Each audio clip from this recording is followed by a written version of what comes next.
I will call to order this meeting of the City Council. Roll call, please. Mayor Brinkman. Here. Mayor Pro Tem Stallman. Here. Councilmember Beckman. Here. Councilmember Cernanik. Present. Councilmember Cole. Here. Councilmember Taylor. Present. Councilmember Valdez. Here. Councilmember Sullivan. I'd like to move that, make a motion that we enter executive session pursuant to Colorado Revised Statutes Section 24-6-402 sub 4 sub F and Colorado Revised Statutes Section 24-6-402 sub 4 sub B for purposes of discussing personnel issues and obtaining legal advice regarding the city manager and his contract. And included in the meeting will be City Council, City Manager Penny, and Attorney Andy Nathan. Thank you. Okay, we need a second. I'll second. Okay. I'd like to discuss it. Okay. It's just unclear to me what we're going to discuss there, why we have to have a city attorney or have an attorney discuss the contract that we have to the city manager. So it's also unclear to me why it was moved from the end of our meeting to 6 o'clock. I know we did the 24-hour notice thing, but I just barely caught that in time. A couple issues there. The purpose for the meeting is that we obtained legal advice regarding citizens' concerns about the longevity clause that we put into Michael's contract and how it conflicted with our charter. So we've contracted with outside legal to receive advice on that. And the reason it was changed is so that we could have it more for the convenience of outside legal to come in at 6 o'clock instead of, we have 2 public hearings this evening. So not knowing how long that would go, it could have run too much longer. And so I guess that's why it was moved up till 6. When was the decision to move it up till 6, though? Well, I thought I had asked for that. I hadn't. So I looked at the agenda this weekend, and I think it was either Saturday or Sunday, and I emailed Michael about it, and he got a hold of Wendy, and Monday was, of course, a holiday, so I think it got put up there as quickly as we could. Yeah, and I think I got it Sunday night. But also, when I look at it, it doesn't say to address or for legal advice. It's just for issues with the city manager regarding his contract. And my issue isn't with the city manager or his contract. I just don't understand why we need to go into an executive session for such a thing. Andy Nathan, as we were coming in here, said that he wanted to also have he thought that the motion would have included the legal advice. It didn't, so we haven't added that. Adequate notice, then? It's an exec. All right. And again, my issue is not with the city Always add manager or the statutes contract. to it. It's just the process we're going through here. So, okay. Just clarification on when it got posted then for the public. Wendy, when was it posted? I posted it on Sunday about, I can look the exact time, but it was 5 o'clock, I think, on Sunday. Okay. When did you become aware that it was going to be changed? At 4:30 on Sunday, Okay. only because I was out of You town. changed it then? I Sent don't an email recall on if I did Saturday. it. Okay. All right. I just don't like the mechanics of what we've done here. There's nothing, we're not trying to pull any shenanigans here. It was simply a matter of I looked at the agenda and went, that should be at 6 o'clock. I had told Andy it would be at 6 o'clock 2 weeks ago and just hadn't bothered to apparently move that information to the proper channel. So that's why. That's my point. Thank you. Okay, thank you. Any other discussion? Okay, ready to vote?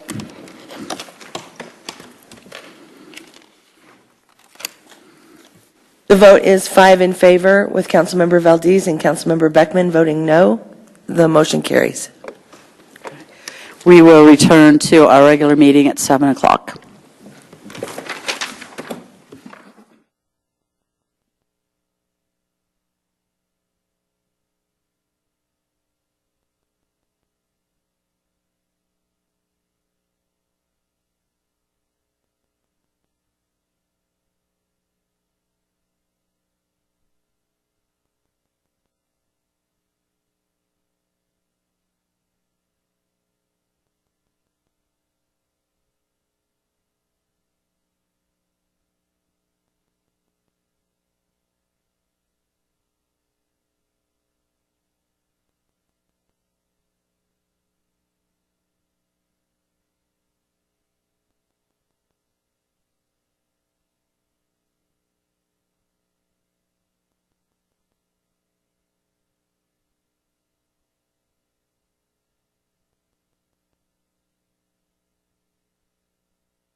We're on.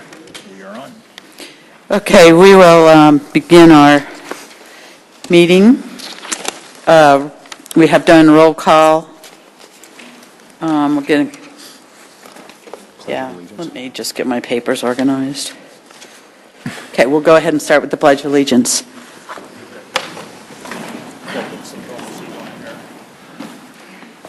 Allegiance to the flag of the United States of America and to the republic for which it stands, one nation, under God, indivisible, liberty and justice for all.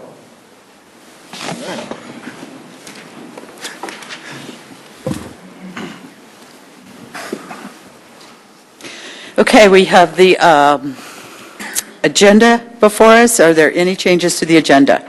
Mayor, Yes. I'd like to add under number 12 on resolutions, a resolution opposing Senate Bill 1325. Okay.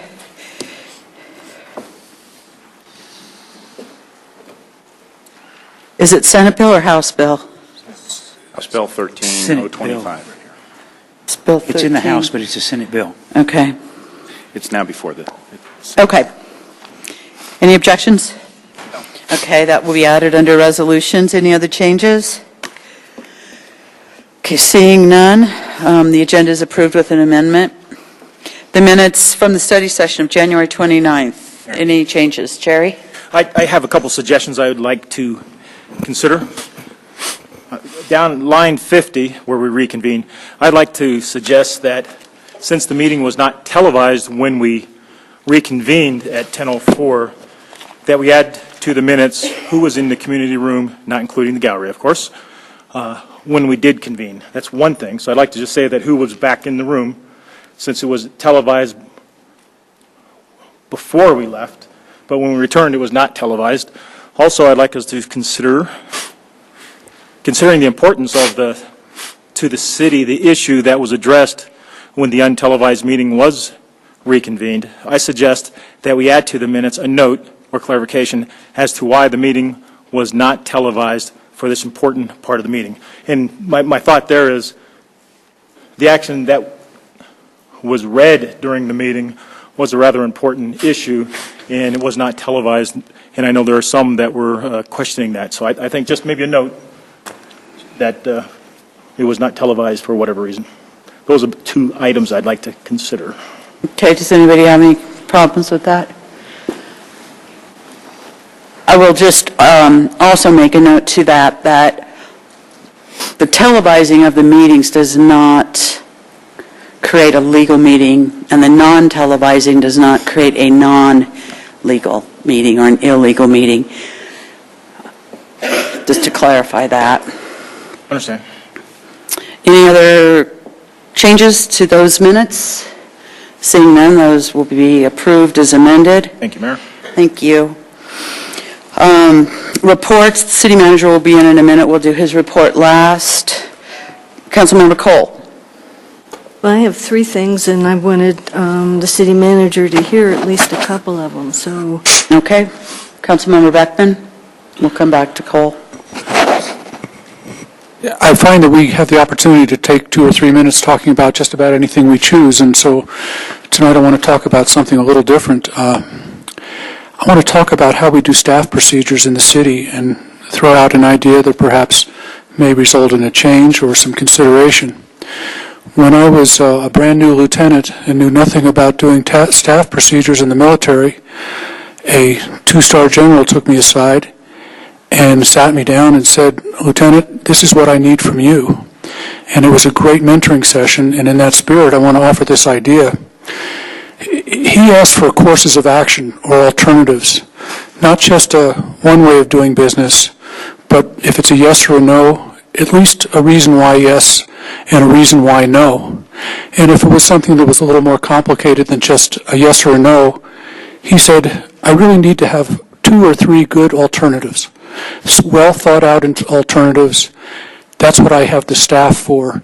They need to look at the reasons why this would or wouldn't work in all these different points of view." He said, based on that, then I can make a good decision. And he quoted George Patton, who said, "If I have a staff who only gives me the answer that agrees with mine, I don't need a staff." And I feel that way sitting here in this role, sometimes feeling as if I don't get all the information that I want, and I watch council ask questions and try to dig for information that, on reflection, probably should have been provided initially because they're the obvious questions. So my suggestion is, with trying to do justice to 30 years of training in this, and the U.S. Army War College and Command and General Staff and all these places where they have put this down to a science, simplifying it greatly. Just using, for example, tonight when we talk about should we accept a grant from Department of Transportation or CDOT or whoever it's from for a certain purpose, and the recommendation is to accept the grant, perhaps there ought to be some discussion of reasons why not to accept the grant and what the outcome of that would be. We can certainly do it on some of the more complex issues also, but I want to suggest that what that two-star general, General Sam S. Walker, the son of Walton Walker, if you're familiar with Korean War history, what he took the time to sit down and tell me, I think I needed to sit down and tell to the city staff and the rest of council, because I think it would make us more efficient and we would make better decisions. Thank you. Thank you. Councilmember Cernanik. Yes, several items. One is to note that at the South Suburban Park and Rec District Board meeting on February 13th was their strategic plan adoption. So now it moves to their staff for implementation. At the breakfast meeting for the South Metro Denver Economic Development Group, there was an interesting presentation by United Launch Alliance, and a Monday and a half ago, they had their 66th straight successful launch without any failures. And if anyone's been associated with rocket launches or had an opportunity to possibly send up into the air a rocket at some point in time, a 100% success rate for folks that are engineers in our neighborhoods and what they've been able to accomplish. And they have 12 more launches scheduled this year, and you can actually go onto their website and watch the control room live during those launches. So if you're ever interested in seeing that, I thought that was pretty amazing. I had mentioned about increasing the exemption for the business personal property tax that was proposed in the legislature, and it actually died in committee after what might be referred to as a poison pill amendment that came through, which at this point in time doesn't preclude the city from increasing our exemption levels. So I'm going to put that as an issue to staff to bring either a discussion or some element for us coming through. And earlier today, passed out through the city manager to the council a set of white papers on school funding and financing in the state of Colorado. Senator Mike Johnston, who's of Denver, has been putting some thoughtful pieces together. Whether we fully agree with it or not, one of the reasons to have us become aware of what's happening with school financing on the state level is there's only so much money that's in our pockets, and when someone squeezes the balloon in one direction, it has other impacts, and what's going to be out there is going to be something that's has that potential. And then lastly, had a chance to attend the South Park Business Property Owners Association meeting this morning, and they did a wonderful job, and it was interesting that they, as essentially a homeowners association there, and some folks that have been down Mineral or down County Line have seen some of those signs. It's a business property owners in what they're doing, and they have an annual budget of about $200,000 that they approved for this next year. So, thank you. Thank you. Jerry? Thank you, Mayor. 3 students from the Littleton Public Schools Visually Impaired program recently competed in a state Braille challenge in Colorado Springs. All 3 students placed first in their respective divisions. The students attend Heritage, Centennial Academy in Goddard. Congratulations to the students and their teachers. Also, Littleton Public Schools dropout rate continues to be extremely low. It is less than 1%. The state of Colorado dropout rate is 2.9%. So congratulations to all the Littleton Public School teachers, students, parents in the community for that impressive achievement. That is it. Thank you, Mayor. Oh, one last thing. The executive session that we were just in, I think it was appropriate to have that executive session. Thank you. Thank you. Councilmember Stallman. Thank you. I attended this morning on behalf of council the bi-monthly Fire Partners steering committee meeting, if you will. In attendance were City Manager Penny, Terry Nolan from Highlands Ranch, Cindy Hathaway from the Littleton Fire Protection District, and then a couple of their respective board members. Items, as well as Chief Mullen. Items that were discussed in brief included a status update of the West Metro contract, which we signed, or which council ratified a couple weeks ago. West Metro, and this is particularly related to the Trailmark neighborhood and trying to address some of the response times concerns, as well as some insurance rating issues in that area out by Chatfield Reservoir. Basically, starting right after 8 a.m. the next morning after council ratified, calls were in fact being routed through the what's called the PSAP directly to West Metro. So they'd come to dispatch, and instead of going to Littleton, then they were being sent directly to West Metro. And apparently there were 3 calls the first day, which is interesting. Staff have already been sent to training at the West Metro Training Center. Essentially, the cost split at the moment is that the partners are sharing the training cost, and then the Trailmark piece versus what's called Lockmore, which is a district area that is being also served by West Metro, are being split, but the ultimate split there is going to be determined based on actual costs incurred or a tracking of costs incurred. So the total split, the total cost is about $315,000, and there's a divvying up of that, and it appears at the moment anyway that the city's fee is about $160,000. There's going to be some information forthcoming on, or further information concerning the full transport issues.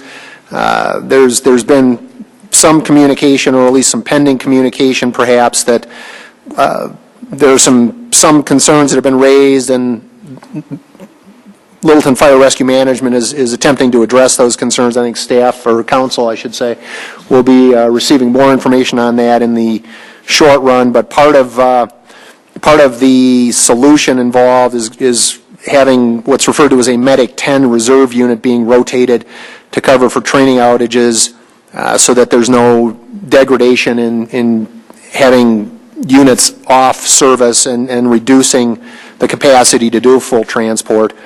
As I said, I think more information will be forthcoming in the short run. On March 4th at 5:30 p.m. at the City of Englewood Community Room, we're going to have, I think, the last final report from ESCI concerning the Englewood Fire Department and Littleton Fire Rescue Shared Services Study. So again, 5:30 on March 4th.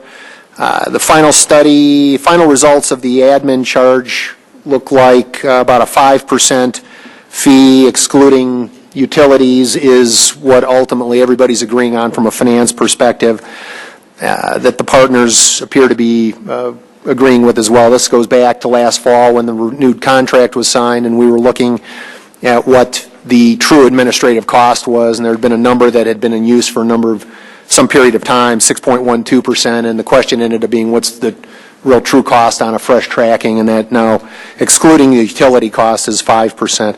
Lastly, there are a couple new pieces of equipment around town. There's a new fire truck that's stationed at Fire Station 11, which is directly to the east of City Center here. And then Medic 13 has a new ambulance, and you'll note when you see them that they have new paint jobs. There's a new paint configuration, wherein they'll be very distinct when you see that, and I won't give it away, so you have to keep an eye out next time you see a fire truck go by. The current ones are pretty much all red. The two new ones aren't, and they look sharp. So, thank you. Thank you. I hope we're not going back to brilliant green again. No, that's not the new configuration. Okay. I'm going to start off with the Dr. report. There are several meetings that have occurred.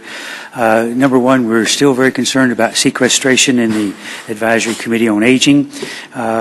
We recently reviewed the funding requests for funds for transportation and Meals on Wheels and in-home services and things like that. We had 52 proposals come to us for about $15 million.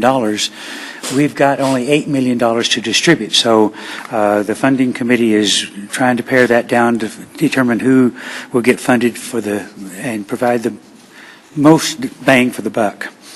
The Regional Transportation Committee met and they amended the Metro Vision Regional Transportation Plan and also the 2012-2017 Transportation Improvement Plan.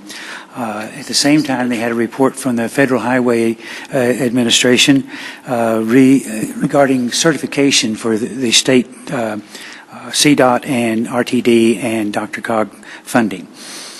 The Administrative Committee and Board of Directors will be meeting tomorrow night. On the agenda for the Board of Directors will be a removal of the funding for the extension of the Southwest Rail that would be extending from Mineral Avenue to Lucent Boulevard. Item number two, I'd like for us to consider a letter to our congressional delegation having to do with the Marketplace Fairness Act of 2013. This is a bill in Congress that has a number of co-signers. Sadly, none from Colorado. That's why I'm asking for this letter. It gives the states the option to require a collection of sales and use taxes for out-of-state businesses, which would put internet sales on the same level as our in-town businesses would be. Currently, under law, which I didn't know till recently, the consumers, if you buy an internet sale, are required by law to report that as a sales tax to the communities that collect sales tax. I don't think a lot of that happens. Item number three, I'm very interested in having a council workshop. I think we had the visioning session that talked about what we would like to look like in 15, 20, 25 years from now, but I think we need to look at stuff we're going to be dealing in the next year, next 2 years, that sort of thing. And having a workshop of 4 to 5 hours, something like that, would give us the ability to put some ideas together and see what we'd like to get accomplished in the next coming days. Last thing is, we had a very contentious 2 public hearings recently, and the first public hearing on first reading was something that I was not anticipating when we set up to do public hearings on first reading. My intent for doing public hearings on first reading was so that we could get questions answered from the council, that it is our thing we want to move forward to get to the second reading. And so I'm not particularly interested in having a full-blown public hearing on first reading. I think that's what the second meeting is about, when we've made possible changes that we'd want to have done to an ordinance. So anyway, Michael, you might want to look at how we can work on doing something with public hearings on first reading. Quick response, Mayor. Mm-hmm. That was actually both my error and city attorney error when we had read the legislative rules by the council. And it was actually Kristen that, looking over my shoulder from about 8 feet away, read it properly. So let me just quickly tell you that what Councilman Taylor and I believe what the council had intended is what was written, which is, and these, I don't have the original approval date, but I believe it was shortly after think these were in the original legislative rules. But the intent on the first reading having a public hearing was on the legislative action taken by the council for ordinances, code amendments, those types of things. It is not identified under the quasi-judicial, and that is, I believe, from individual discussions with the council, was your intent, and is how it is written and approved by all of you. It was my read of this, not reading the word legislative first, that had that error and why we had the first reading in there. And so we're having a first reading with a public hearing tonight because that's how we had it posted. So we have made that change through the planning staff, and we will correct it. We will have first readings pursuant to your legislative rules for legislative action with a public hearing. We will not for future quasi-judicial. So, and I hate to tell you how many times I've looked at this, so. Thank you. What is that? Michael, the next... Originally approved January of 12. So. The next two quasi-judicials will be... The one before you this evening, and and we corrected it for Breckenridge. Okay, so we believe will be this this next evening's- one okay. before you. So tonight should be the end. Because it was posted and published. Correct. It was Okay. already posted that way. So I apologize for that, Councilman and Council. Okay. So, and the charter, as I think everyone is aware, requires the public hearing at second reading. Thank you. Jim, any more? No, thank you. Peggy? So, Michael, while you were out, Bruce started that end. I said I needed to say things while you were here, and so I want to second his main issue is when we, on the various things that come to us, particularly the ordinances, having alternatives, the pros and cons of alternatives, and I know you and I have, well, I've discussed that with you before, so I just want to second that, and I'm sure he'll explain clearly Bruce, what he okay. said. All right, I'll follow up with you. Really good idea. And you as well. Then Okay. three things that I had. I happened to be out and about grocery shopping at two different stores this morning and was on Broadway and also coming west on Arapahoe Road and noticed the huge signs in the streets saying road's going to be closed, I think starting next Monday for over a month for construction of some sort. And in the past, Charlie usually gives us heads up before those things even appear. But I was surprised to see those, and I suspect lots of others were. So I'm hoping, number one, we can find out what exciting is going to be happening, and number two, in the future, if Charlie isn't overwhelmed, as I know he sometimes is, if he can give us heads up before they show up on the streets, because people start contacting some of us right away saying, what in the world's happening? Absolutely. And I'll get something out from Public Works tomorrow. Okay, so could we get an idea right now with all these people sitting here what's happening? Not for me, you can't. Oh, okay. So, thank you. Because until Charlie sends out those emails, Okay, I'm typically in the dark as well. Okay. So, but we'll get something out tomorrow, and Thank we'll you. put it on the website as well. thank you. Then, on our new website, and I keep trying to find things here and there, and usually I'm successful, but I was looking for minutes of meetings of council that aren't televised, and then it dawned on me, well, I wonder where the minutes of boards and commissions are, if they're not televised meetings, and I wasn't able to find them. So if they're there, I hope we can make it clear for where people can find them, and if they're not there, we need to figure out where to put them and in a way that people know how to find them. Yeah, they are there, and so we can follow up with you Okay. and look at So I How- wasn't creative how enough, easy it I is to guess. find them. I thought they'd be under boards and commissions, and if they're there, stare me in the face. Heaven help me, I've got a red face then, so. Okay. And then third, for our study session on March 12th, when we're going to, I think, get a report about alternative ways of providing legal service, That's right, that's on the It's 12th, I think. currently on the tentative agenda, yes. So I would very much appreciate list of cities, let's say, at least in the DRCOG group, but maybe even a broader radius of what cities, 38, 40,000, that have a firm representing them. Okay. Thank you. You bet.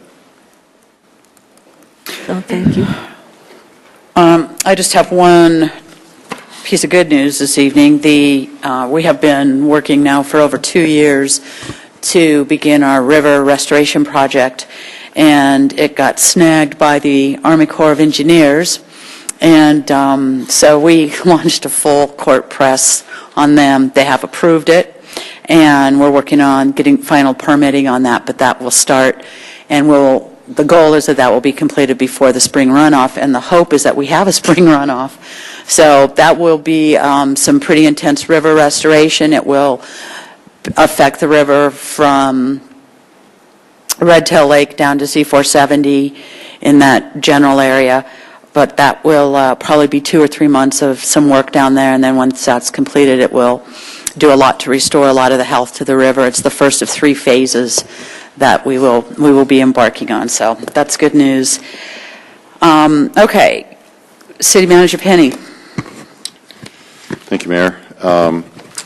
First, kind of following on the heels of Councilman Taylor's DRCOG report relative to the Southwest Task Force for Light Rail, the mayor and I attended an RTD meeting, and I have been I'm on that follow-up task force, and the mayor is as well. So we will continue to work with RTD and see what we can do to. I think the goal of that task force is to bring the Southwest rail line here sooner than later. I think that's even the words they use. So how's that for optimism? But we'll continue to work on that and keep the council updated. I mentioned last week that staff was working on the downtown parking and trying to bring some folks together.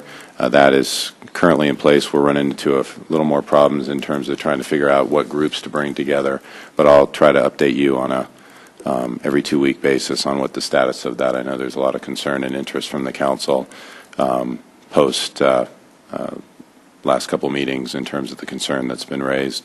And as you know, there's a lot of concern from the several downtown property owners as well. Chatfield Reservoir, we haven't updated, the mayor and I attend those meetings. We haven't had one in a while, but there is some kind of behind-the-scenes action, so I thought I would bring you at least one bit of information for you to think about. Roxborough Water and Sanitation District has decided to sell their 500 acre-feet of reallocated space in Chatfield. Similar to what Aurora had done, is essentially pull out. I have not had contact with them directly, so I couldn't tell you what the reasoning for that is, but they are asking for $150 per acre foot of storage for that 500 acre feet. When you add in the so if you think about an acre foot in a normal environment is probably about somewhere in the $10,000 range. 150 feet is just for the allocation of that. When you add in the construction costs for Chatfield and potentially the total cost for going through the process, I'm going to give you a huge range, so I apologize for that, but it's basically starts at the low end of 10,000 and could be as high ultimately at the end of the day of 20,000 per acre foot for that. So they're selling the allocation relatively inexpensive. But unless there is opposition from or concern from the council, I want to put Roxborough on notice that we may be interested, and this is the coalition, that we may be interested in that. They've made the offer first to the upstream users, and there's a date, I don't remember exactly what it is, but there is a date in April where it will it will flow down to the downstream users, and we'll have an opportunity if nobody upstream purchases it. It wouldn't be a promise to purchase. It would just be essentially we'd like to be first on the list for discussion purposes, and then obviously we'd come back to you in a study session and really talk about what those details are. Aurora is probably selling theirs for about that same $150, and then there's a pro rata share. That their share percentage is probably outside of our ability to pay for it. Here we're talking about roughly 2.5% of the total cost is what that 500 acre feet equates to. And I'm seeing heads nod, so I will put them on notice. And then if it comes to be sometime in April, we'll come back to you with a study I session. have a question about the Yes, ma'am. Aurora. Is Yes. it possible that some other users downstream besides us might like to jointly buy some of that? Yeah, there's a lot of discussion about who potential partners and players, if you allow me to use that term, may be in this. There's a lot of work right now occurring in, the reason there hasn't been an update is because our committee has been essentially put on hold right now while the state and the proponents of the Chatfield, it's called a 122.2, which of course is the statute section, work with the state while the proponents work with the state and work through some issues. Those are private meetings. We've attempted to at least be in the room, and they're not interested in non-participants being in the room because we're not legally a part of Chatfield. So we're basically waiting for that group to come out. So we don't know who all the partners could possibly be, but we're making a list, working with Water Engineering. You guys know we're contracting with them, and so we've been meeting with them, trying to keep our external conversation going while we don't really know what's happening. Yes, Bruce. Make sure I understand what you're saying. You're talking about purchasing space in Chatfield Reservoir to store water. You're not talking about purchasing water. That is correct. Yeah. Okay, so if we buy capacity to store, presumably you're talking about doing this so that we could theoretically figure out how to get water and flow it down the river whenever nobody else is interested to give us capacity rights so that the river actually flows, unlike this year. But Correct. where are you going to get the water? So there's actually several areas downstream where we potentially could do a paper trade for that, because I asked, and I'm not going to remember, nor is it probably appropriate for me to say at this point, the response from Water. It's more because I can't remember. But that 500 acre feet would allow us to do an augmentation for somebody else who is flowing water downstream that doesn't have a need for that, and then when we would augment it with the Chatfield releases. Because that was my first question is, unless we actually get water, and if we were to purchase new water rights in there, it would be so junior, it'd be Yeah, you'd never run 'em. 2015 or whatever by the time we actually adjudicated those rights.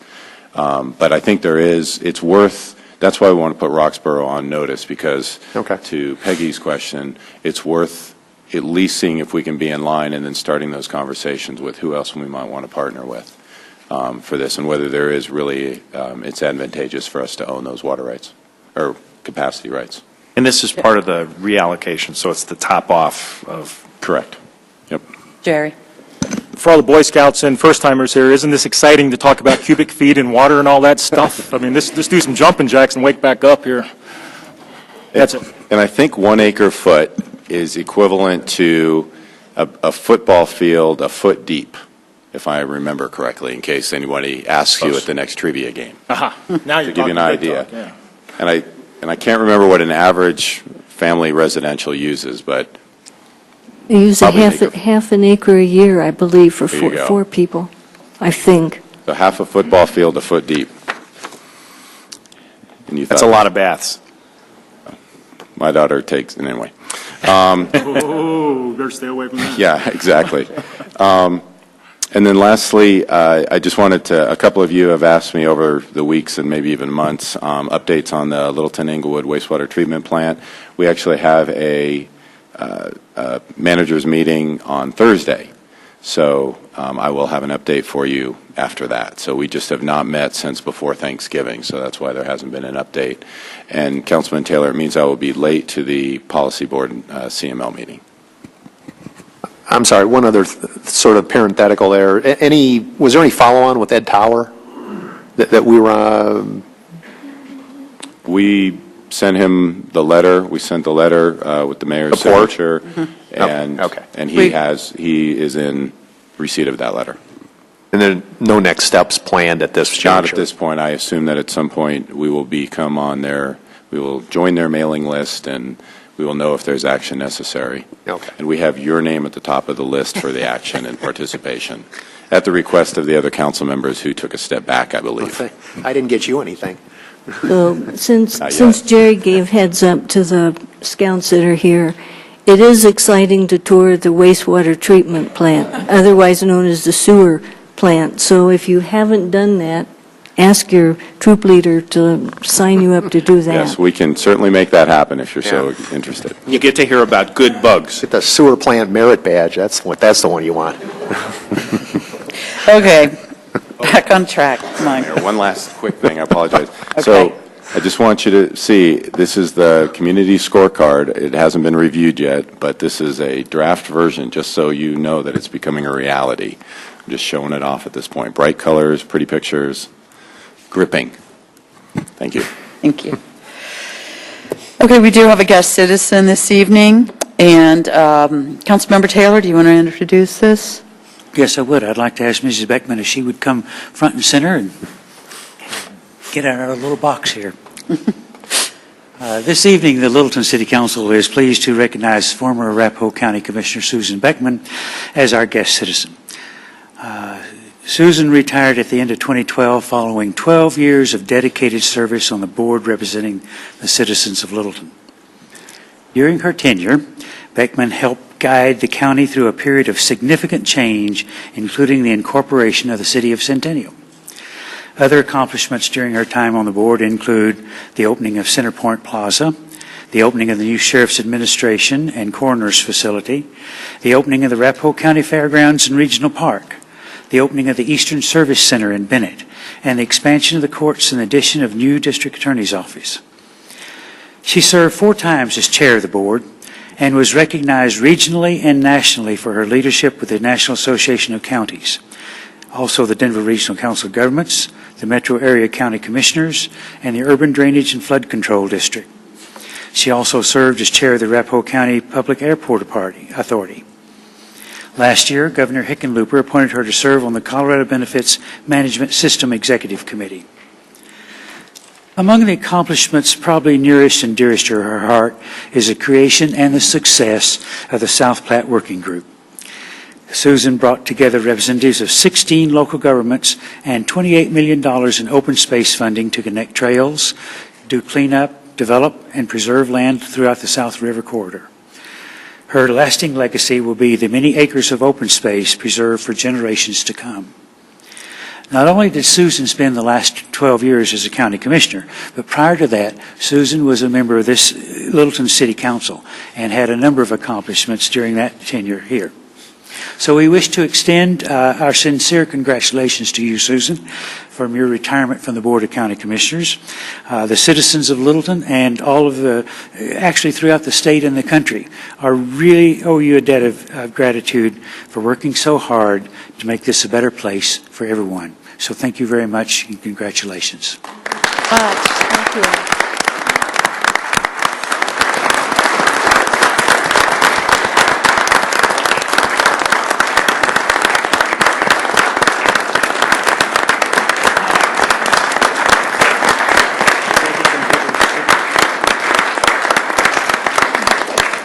Thank you so much, Councilmember Taylor and Mayor Brinkman and City Council members. I do want to say congratulations to you, and it was kind of understated, Mayor Brinkman, about the approval of the Corps of Engineer for the river restoration project that Littleton is currently doing. And I hope everyone understands in this room how important it is for the health of the river and the vitality of the river corridor that is so much a part of the city of Littleton. And it's worth me coming down tonight just to hear that that approval has happened, because I know that that was an uphill battle. So thank you so much, Mayor Brinkman, for your commitment. This is kind of a coincidence for me. 22 years ago today, the third Tuesday of the month of January, my husband Bruce was recognized as the guest citizen in the city of Littleton. No way. So my life has come really full circle. First time I was ever in this chamber, I brought my 3-month-old daughter down, my 15-month-old son, and stood next to Bruce as he was recognized. He was being activated for a Desert Storm and was leaving for Iraq the next day. And so it was a very memorable evening, and I was very proud that night of being with my husband. This really mattered to us. He came home, and we raised our family. My kids went to school in Littleton and have enjoyed living here. And like many of us that love the community, I became an activist. And I remember the first time I testified here, my knees were shaking. I thought I was going to pass out. And it really did frame the way I treat citizens from then on, because I always come from a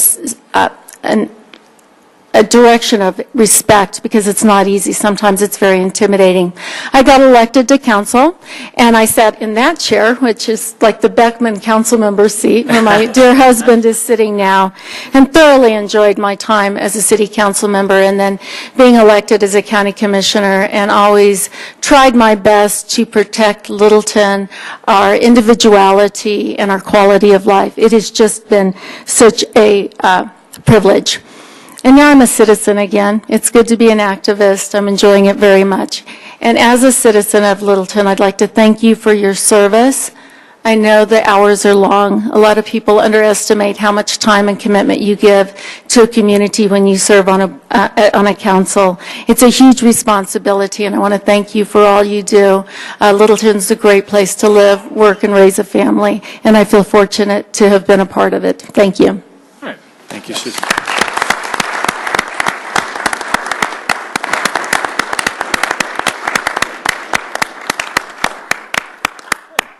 Rob, Bruce. That's cool. That's cool. Mariette.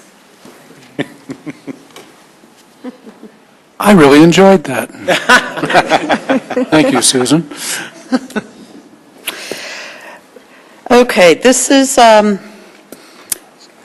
time for unscheduled public appearances.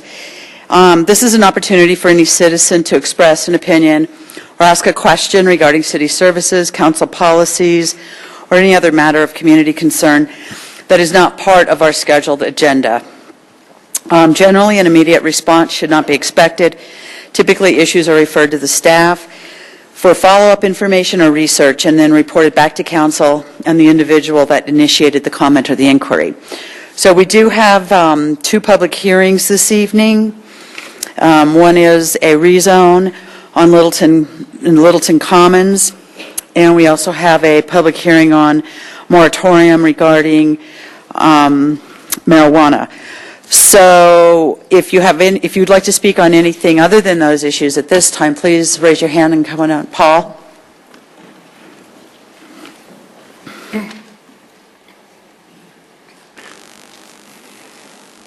Paul Bingham, 236 West Delaware Circle. Just a comment, the big deal at Arapahoe Road and South Broadway is a Denver water project. Thank you. Thank you, Paul. Yeah, so when you come down, state your name and address, please.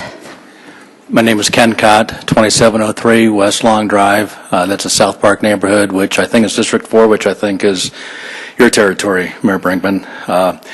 I hate to get up here immediately after Deb Beckman. I mean, I think I would have picked a different night if I'd have known that, but I didn't really want to show up, but I was encouraged to because they said it would make more difference if I appeared in person. I was hoping to request from council to make us take a small step to improve a traffic situation.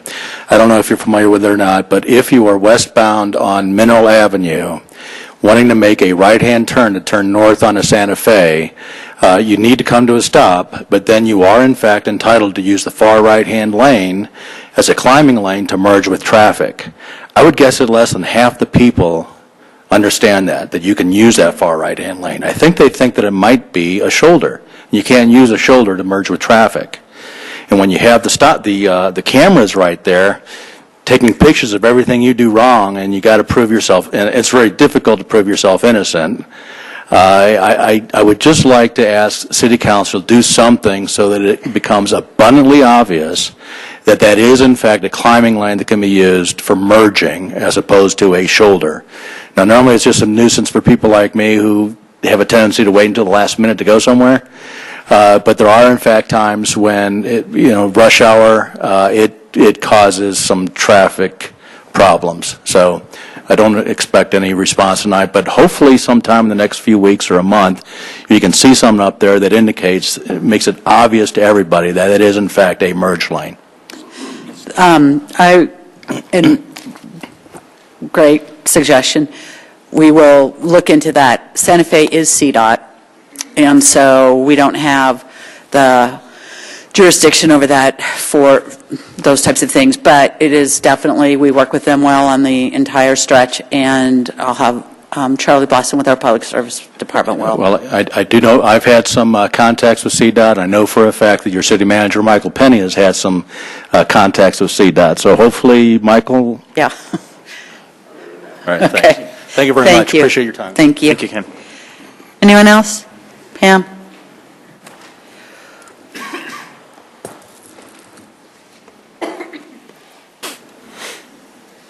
Good evening, council and staff. My name is Pam Chadbourne. I live at the corner of Crestline in Nevada, downtown in District 1.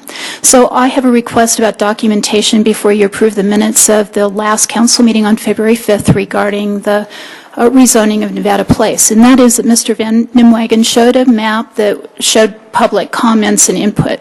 What I'd like you to do is include the map the way it was shown in public. That is a matter of public record. However, I'd like you to also include a corrected version of that map which shows the comments to that date plus all the ones that came to that meeting. My suggestions about it are that perhaps you show in red the people against and green the people for. I think that was not that way, but it is in our culture to show red is against and green is for. I would suggest that businesses are a different shape than residences, so businesses maybe are triangles and residences are circles. And I'd like you to show by size whether it was a form letter or petition signing, and whether it was a unique letter or somebody who showed up and spoke. Thank you. So that's a matter of public record and data, and I would like it to be there. My neighbors showed up at the planning commissions. They wrote letters. Mr. Stein had a petition which showed all of the neighbors adjacent to Nevada Place against it, and those were not shown on that chart. And the council, several members who have voted for the rezone mentioned that, it amazes me, that, well, this isn't Stern Park area. And so in that graphic seemed to show a lot of the comments came from Stern Park. I think it's important for the record that we show both the way it was shown that night and then the true comments that were really made. Just for accuracy. Thank you, Pam. Thanks. Anyone else? Norm?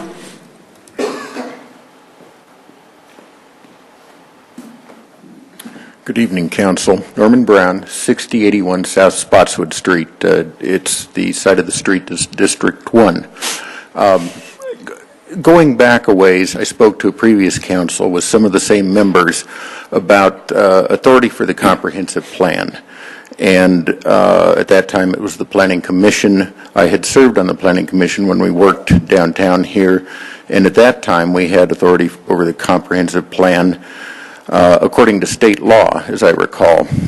Council considered it and then changed a lot of things involving DRC and some other aspects of review processes and so on, and took responsibility, as I thought they should, after consideration for the comprehensive plan, the crafting of it, and so on, not just the final approval based on what was done at the Planning Commission, now Planning Board level. The petition, the same one that Pam spoke of, is provided for in state law, as was the authority for the comprehensive plan. But my question for council, but I guess more specifically to staff, during that hearing, the city attorney said that because Littleton is a home rule city, that the authority or the statute at the state level was not applicable. And I spent some time looking at the municipal code, and actually I think someone mentioned this in the hearing. It was either first or second, or maybe both, I don't know. But how would a citizen, well, obviously the people who got that petition together and circulated it didn't realize, if the city attorney was correct, that it didn't matter. I think it required, according to state statute, a supermajority to approve. Well, if that indeed has been set aside simply by virtue of being home rule, how many of the state statutes, and is there a way to understand which ones have been set aside by virtue of being a home rule city, and which ones would have to be addressed specifically in a discussion not particular to a particular, not applicable to a particular ordinance, but so that all the citizens next to a development, the next development, say, all the developers that come in understand whether the citizens have that right to petition, and then other state statutes that perhaps a group would think are applicable, yet they find out only in a hearing that home rule sets that aside. So that's, I guess, my question. I stated my address. There's certainly no rush, but I guess this is an official request for some clarification, if you would. Thank you. Thank you, Norm. Could we not clarify that right now? Because I've talked with the city manager about this already. The specific request relative to the supermajority, as the city attorney's office responded to, I believe, the mayor's question, was that it does say that, as the citizen just spoke, that it does not apply to home rule municipalities. And not playing the city attorney, but there is no easy way to, that's why there's a lot of municipal attorneys in this state.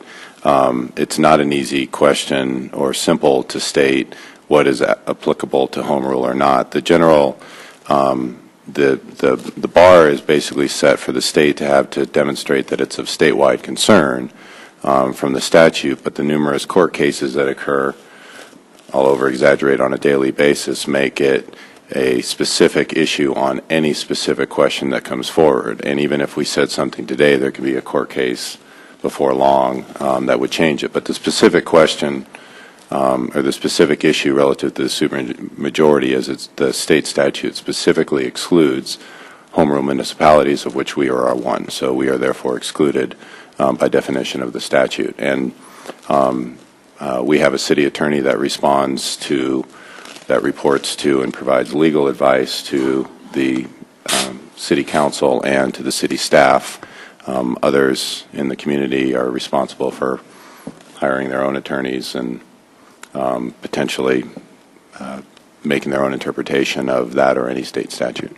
And I think there was maybe something misspoken during the hearing that said that we opted out. We didn't opt out. We were just excluded. We didn't apply to us. So I just want to make that clear. And just to clarify what Mr. Penny said, that state statute doesn't specifically exclude it. We do have a court case. There's a Supreme Court case where that has actually gone up to the courts, and they have said that that statute does not apply to home rule municipalities. Thank you. Okay. Thank you. Hence the questioning of, is it court cases or state statute? Yeah. Does anybody else have any questions or comments for council? Okay. Seeing none, we will move to our consent agenda. We have one item on consent agenda. It is a resolution approving an intergovernmental agreement with RTD for shopping cart funding. And I would need a motion. Madam Chairman, I move we approve consent agenda item 7A. I would like to. Do you want Okay. to read it? Or? No, it's a resolution. Okay. We don't have to read it. I need a second, please. Second. Okay, we have a motion and a second. Any discussion? Yes. Jerry? And this will be for staff. Okay. Find my questions. In the report, it mentioned that you were looking for alternate funding sources. And I'm looking for an update on that. Other than RTD, do we have any other possibilities right now?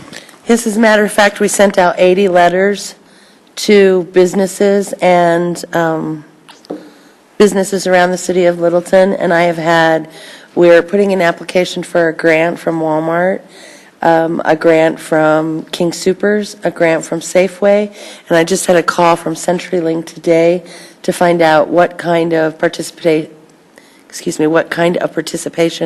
that we're requesting. And my goal right now is to try and raise half of the money or more, if we can do more, half of the money for the omnibus to move forward. And the actual shopping cart, the city pays about half of the shopping cart. Great. Excellent. Good job. Also, what about the Housing Authority? When I looked at the list that you provided as complexes served, it looks like 4 of the 6 stop at apartment complexes that are owned and managed by the Housing Authority. Have they been approached? They have. We've sent them a letter, and we will be following up on all of the letters that we haven't heard from the people, giving a reasonable time. And South Glen is also one of the destinations. It is. So it is one of the destinations, and the reason why we go there is because there's a Sears there, which there's not one in Littleton, and they do have a lot of riders that go there. Excellent. And what about Aspen Grove? Aspen Grove is not always, with the seniors, the most popular place to go shop because it's outside, and they have a hard time getting around, and it's more of a high-end area for people to shop. And we tried, when I first started here in 2008, to get Aspen Grove on the route, and people were not interested in going there. Okay. And last question I have is that this agreement is going to start January 1st of 2013, so we're 50 days late without a contract. What has been the delay? The delay is RTD. I didn't receive the contract until, I can give you the exact date, but I don't have it right this second, but I didn't receive the contract until the beginning of February. I contacted them back in August, and they move slow, and I called every 2 weeks, where's our contract, where's our contract? And so last year we actually didn't approve it until March 18th. So when do they make their payment? Is it one payment? We're still invoicing them right now. They pay once a month. So do we give them a late fee or anything when they don't pay? No. They're paying. They're paying. They're not late. They didn't stop paying in January. Oh, okay. They just continued to pay. We just invoiced them the same as we have. That's our RTD money at work without a contract. They're paying stuff. That's interesting. Cool. That's it. Thank you, Mayor. Any other questions? Peggy? I do have a request, and it relates to this and other ordinances, because I emailed on another ordinance to ask the city manager, who was this that was signing as city attorney, because I couldn't read the signature. And so he told me. But it reminded me when I'd been looking through a lot of old documents a few years ago that I couldn't read a lot of signatures, and I hadn't memorized names of people that I didn't even know because I wasn't involved at the time. So I'm requesting that on this and all other kinds of things, under the title, for example, city clerk, president of city council, city attorney, it also print the name so that some future confused person knows who the devil it is that signed these when they're in the files. And I can add that after they sign, or because that documents ultimately end up with me. But when they come to us, even like this, theoretically I should be able to guess, but I didn't want to guess. We'll fix that. Thank you. Okay, any other questions? Okay, seeing none, we have a motion to approve the RTD IGA for the shopping cart. I move that the resolution authorizing the 2013... We have a motion and a I'm second sorry. already. We're ready to I vote. got confused reading stuff. Jeez, sorry. That's okay, we just need your vote. Thank you. The vote is 7 in favor. The motion carries. Okay, item 8A is a, come on, just a minute. Second ordinance on second reading. Okay, I now got a computer problem. No, We're talking about water again. Item 8A is a ordinance on second reading. This is also a public hearing, clearly one I forgot to mention. City Attorney. This is an ordinance of the City of Littleton, Colorado, amending ordinance number 25, series of 2012, known as the Annual Appropriation Bill for all municipal purposes of the City of Littleton, counties of Arapahoe, Jefferson, and Douglas, State of Colorado, for the fiscal year beginning January 1, 2013, and ending December 31, 2013. Thank you. Charlie? Council, this is an ordinance that would appropriate an additional $175,000 from the reserve fund to complete the Littleton Center irrigation project changeover. I was going to make it interesting for the young people in the audience, but they seem to have deserted me. This project will save almost 6 million gallons of water per year, with a dollar savings in excess of $40,000 per year. As a result, the $175,000 that we're asking you to appropriate for this project will be saved within 6 years.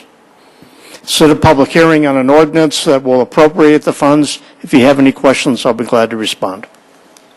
Phil? Yes, Charlie, how many acre feet is 6 million gallons? A lot. An acre foot is an acre of water 1 foot deep. So you start, knowing you, Councilman, start adding it up. Bruce? Charlie, this is more of a comment maybe than a question, but I wasn't sitting up here at that time, but I was sitting out in the audience for the separate sessions in which the agreement was made with the Denver Water Board, by which we gave up certain rights as a city, and they reimbursed us as a payment for us giving up those rights that had been established many years ago, an amount of about $2.2 million, and it included an amount of $400,000 to provide this irrigation that we're talking about. I remember someone asked previous staff, how did they arrive at the $2 million and the $400,000, and whether that was a negotiated amount or based on some study. And my understanding, if I'm quoting correctly, was that it was an amount arrived at the staff level and presented for consideration by Denver Water, which immediately took that. I have to say that I have questioned that ever since. I'm not sure what the benefit and value of that was, because it was not established based on an independent study. But based on that, the deal was $400,000. And I'm not pleased that $400,000 wasn't the right amount. It's based on a staff request. It should have been a lot closer than needing another $170-some thousand to be complete. So that's my comment. Feel free to make a rebuttal or a clarification if I'm wrong on that. Denver Water negotiated with the staff for $2.1 million with $400,000 in addition that they pay for the irrigation. When this was done in 2009, it was a guess. And I'll be straight about it, we guessed low.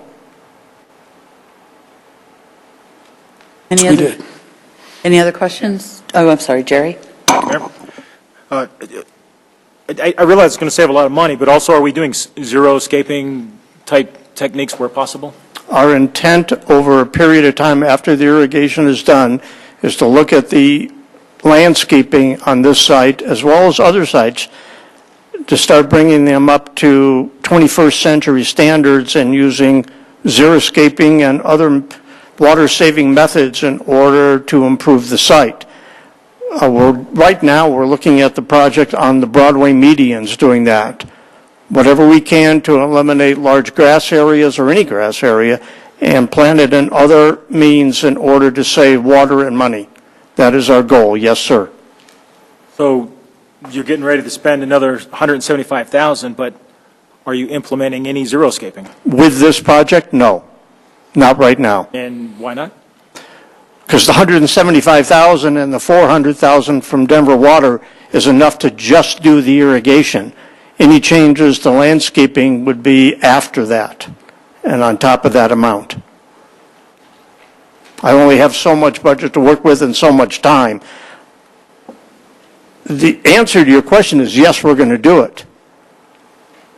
Secondly is when, and the budget and the staff time that we have allocated to this, we won't get it done in 2013.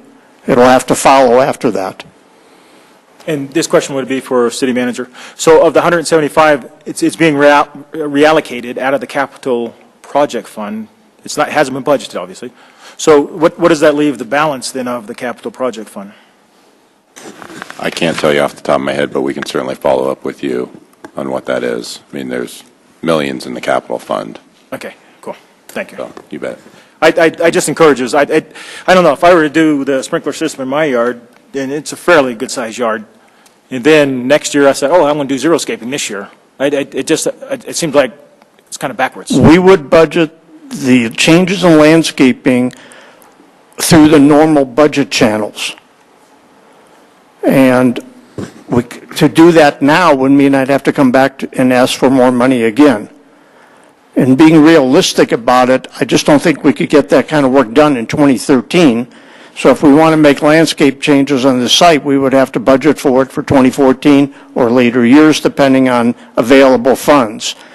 When we prepared this ordinance for $175,000, our finance office told me there was in excess of $8 million in reserve. Thank you.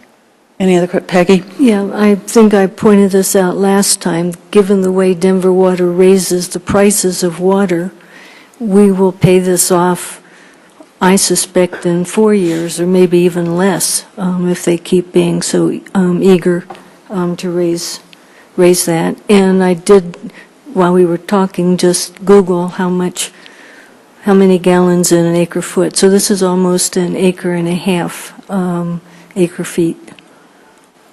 It's just over 43,000 gallons in an acre foot.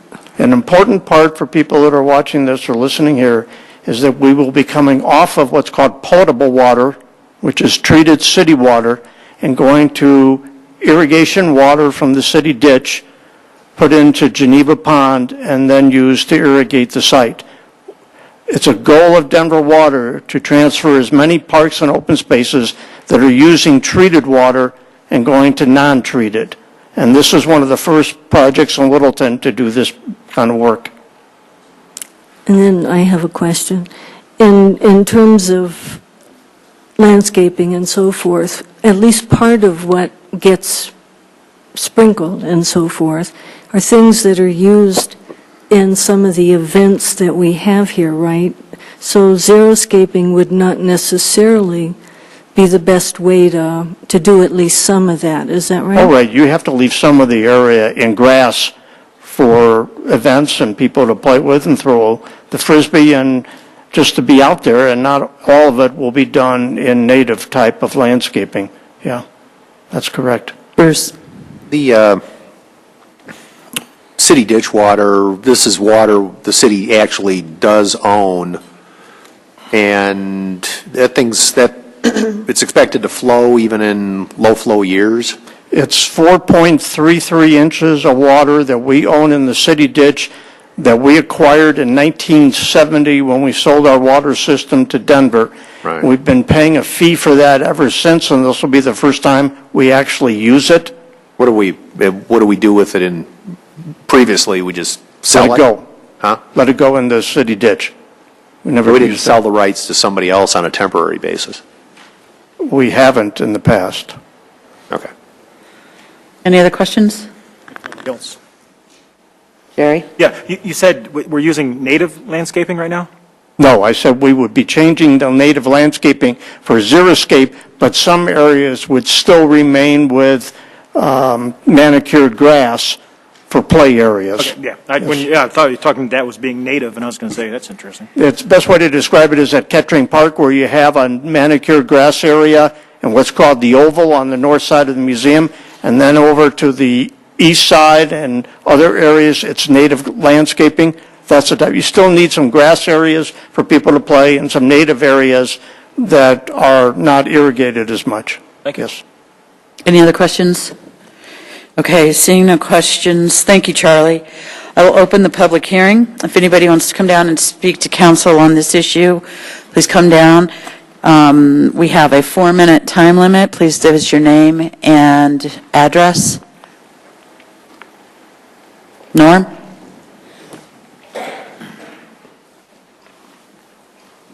Norm Brown, same address as previously stated. A couple thoughts about this.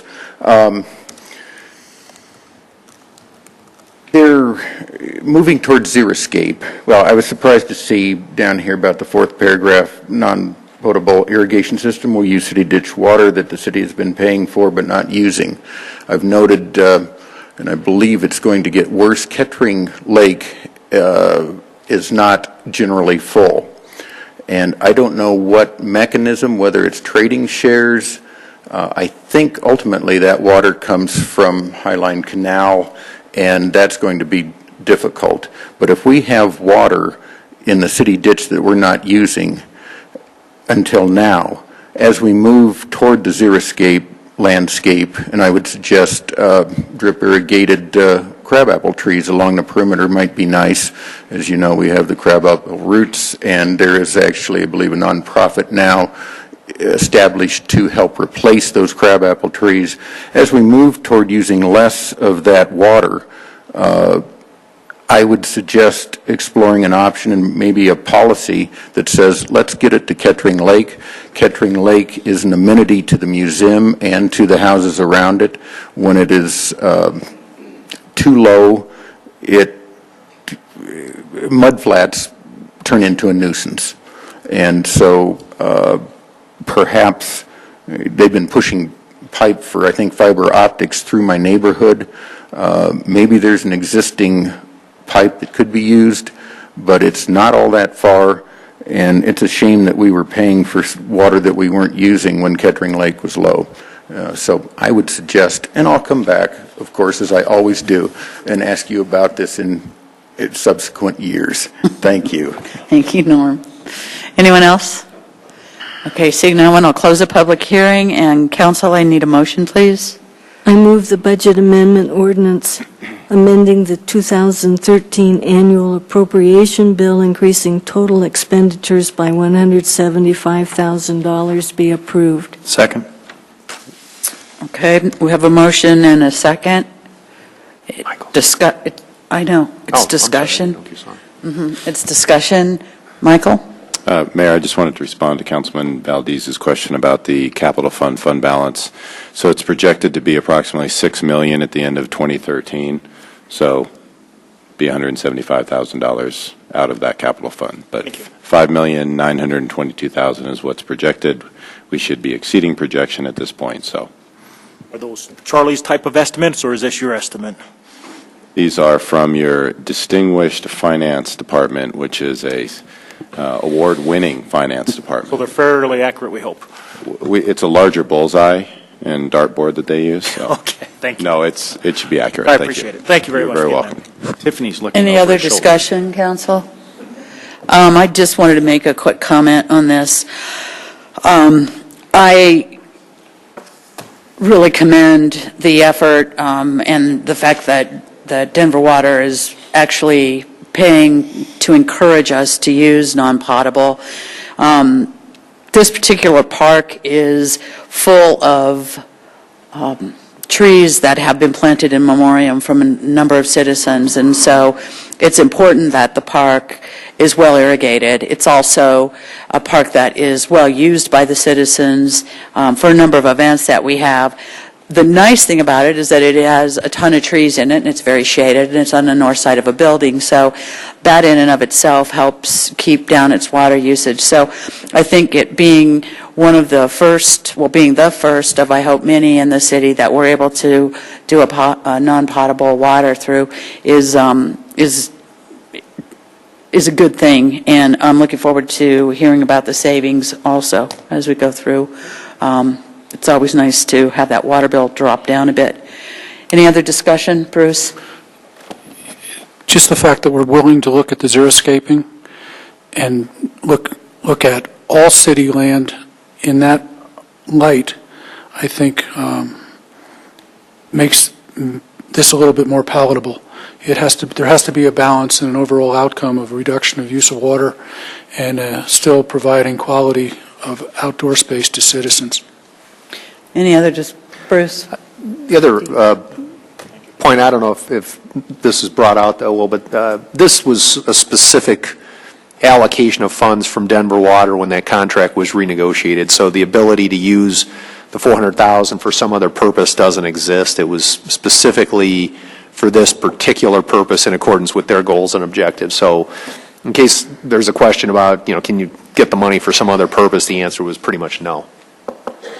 Okay. Any other discussion? Okay, council, we have a motion and a second. Ready to vote? The vote is 7 in favor. The motion carries. Okay. Item 9A. This is a general business item. Council, this is a schedule of council breakfasts that is being recommended. There is one typo on July. It should say just Santa Fe 2 Mineral, or Santa Fe and Mineral business owners. The intent here is to have breakfast meetings with groups where we have a intended outcome, where we have a productive meeting, where we bring together people we can create collaboration and cooperation and new relationships. We have some on here that we have had before that are very successful. Our downtown merchants and property owners, when we integrated the property owners into that last year, that was great to have those voices there, and they appreciated being invited. Some of the other ones, if I would just say at this point, Council, if anybody has any questions about any of these, now's the time to bring it up. Peggy? Are these going to be the third Thursday? Yes. So in June, that one will be during CML? Well, we would change that one. Okay, I just wanted to point Yeah. that out. And Yeah. then in April, with the Littleton Public Schools Board of Education, high and middle school principals, et cetera, for the audience, that relates to the discussion on Amendment 64 in part. Given the reach down, the appeal to drugs in middle school, in elementary schools even now, I suggest, if we can, to also include the elementary school principals. Okay. I think that we can reach out to them. I want to make sure we do have, one of the keys, I think, to success of these is that we have enough people to have a good discussion, but not so many that we can't. So perhaps even 1 or 2 or 3 instead of all might be. Okay. All right. Any other comments, Jim? I'm glad you kind of clarified July, because I was interpreting that to be Santa Fe to Broadway along Littleton Boulevard and Santa Fe to Broadway along Mineral Avenue. But that's not what I understood you to clarify. No.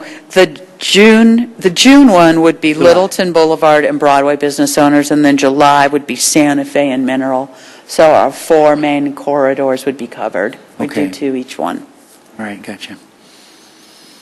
Jerry? So, for the June meeting, do we have a list of the businesses that will be invited? How are we going to go about determining which businesses? We don't have a list. We typically work with the Economic Development Department, and then council has always been invited to submit recommendations. Thank you. Anybody else? Okay.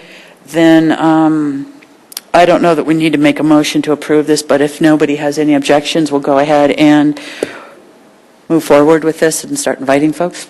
And just to clarify what Peggy's question was, third Thursdays except June will be something different. Yes. Or they can just meet without us, I suppose. Okay, thank you very much. 10A is consideration of our approval of our committee, commission, and board members, authority board and commission members, excuse me. We did interviews last week. We interviewed 36 citizens for, I believe we had 9 new openings and a number of reappointments. And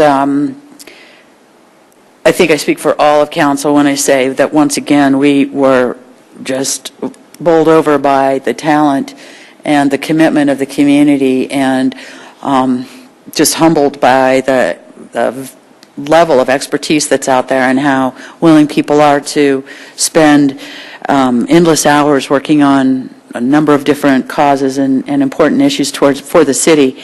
We always wish we could appoint everyone that applies. We can't. So we hopefully made the best decisions that we could. They are outlined here. We won't read them in light of respect for time.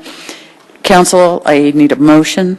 I move that the listed reappointments and appointments be made to the following authorities, boards, and commissions.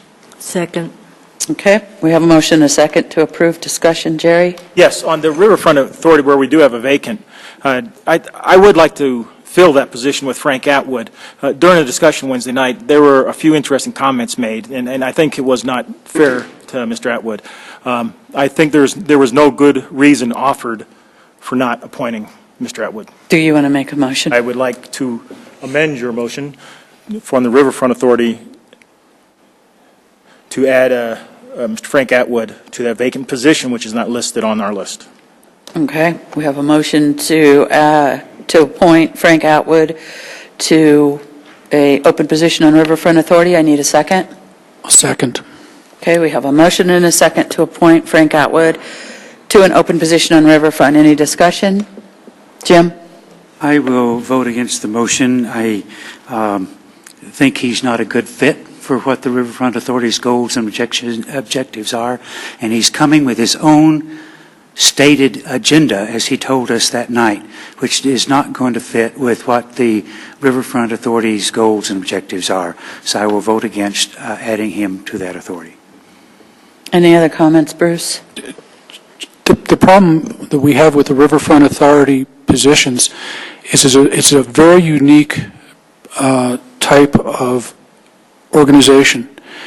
It's akin to being an urban renewal type organization that was established when the riverfront area was taken over to be what became the Riverfront Market down there and eventually became the business offices for EchoStar.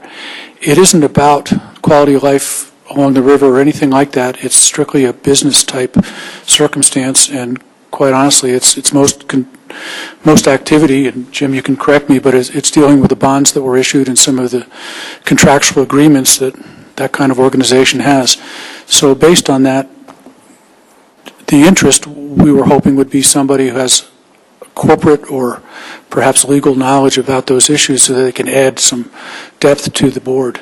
And that was what was lacking in those interviews. We just didn't have anybody who had that level of knowledge. If you're asking me that question, that's only a small portion of what the Riverfront Authority would be doing.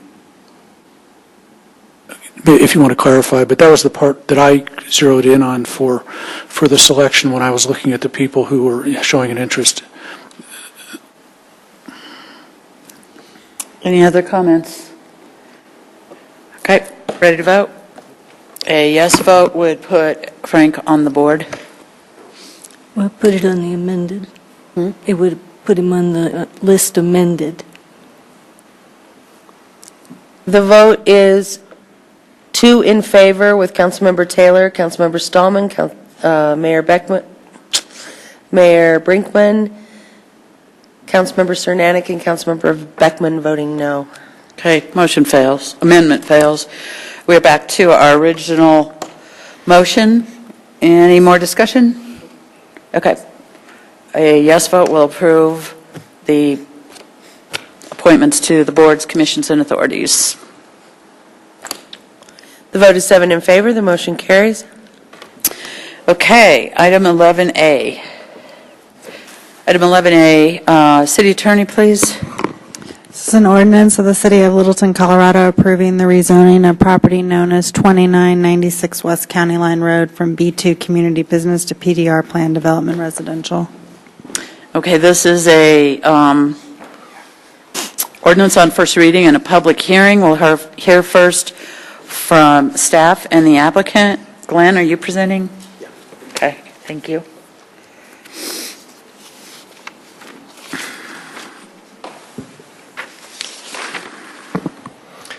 Mayor, I just provided you the exhibits to go into the record, and please note that there were a number of letters in favor that were attached to the staff report that's in there, and I think the applicant provided you 2 more on the dais this evening. So real quickly, what the request is to rezone roughly 18 acres that's located on the southeast corner of County Line Road and Erickson Drive from B2 to Planned Development Residential. The B2 is a zoning district that's primarily provides for retail and services to persons within the surrounding community, is how it's stated in the intent of the zoning district. And the rezoning was actually put in place, the B2 rezoning was put in place, I believe, as a condition of the annexation when it was annexed in 1984.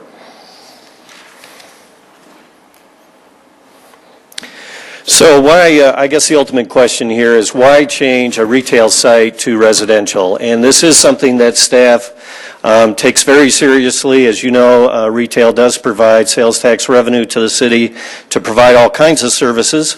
So it is something that we took very seriously, and we did ask the applicant to do a detailed market study on the site. But we think there are some physical reasons why the site has stayed vacant, Zone B2, for close to 30 years.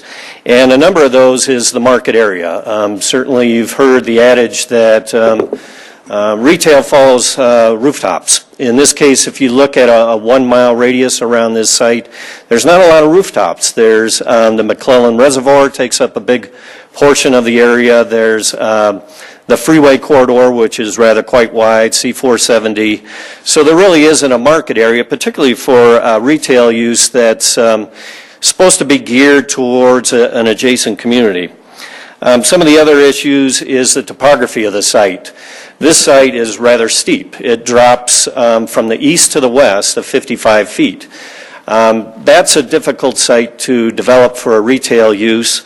And then I'd just like to hit the configuration of the property. So if the property cannot be geared towards the adjacent community, because there isn't much of an adjacent community, it could be a regional site. And in that case, your typical use would be more of a big box type of retail use. You have a total of 30 acres at this intersection, the site we're talking about, and then adjacent roughly 12 acres to the west. So with that 30 acres, you could expect to see some big boxes, but this site is really not conducive for that, primarily because it's rather narrow for a retail use to face on a County Line Road. Typically, you would see something that would be a little bit more square, so those big box users can have a large field of parking in front of the site. And then also access. It looks easy, and you would typically say, well, gee whiz, this is on a freeway corridor close to a major arterial intersection, and you would typically see regional type uses on the site. But in this case, you really can't get there from the freeway without exiting onto Santa Fe, coming back down County Line Road, crossing the railroad tracks or going underneath the railroad tracks, and then finding the site. And then lastly, I think staff would say from a planning standpoint, we think this would be a good addition to the area to create more of a mixed-use, active area where we have jobs, housing, and retail. So just to give you a little bit of idea of the site, the large corridor on the south side is the C470 corridor. The site is roughly 20 or so feet below the freeway. So it's really not that visible when you go by it. And then as you go up County Line, it's also sitting above County Line Road as well. So visibility is also an issue. And as you see it, you have to kind of go a circuitous route to get there off the freeway corridor.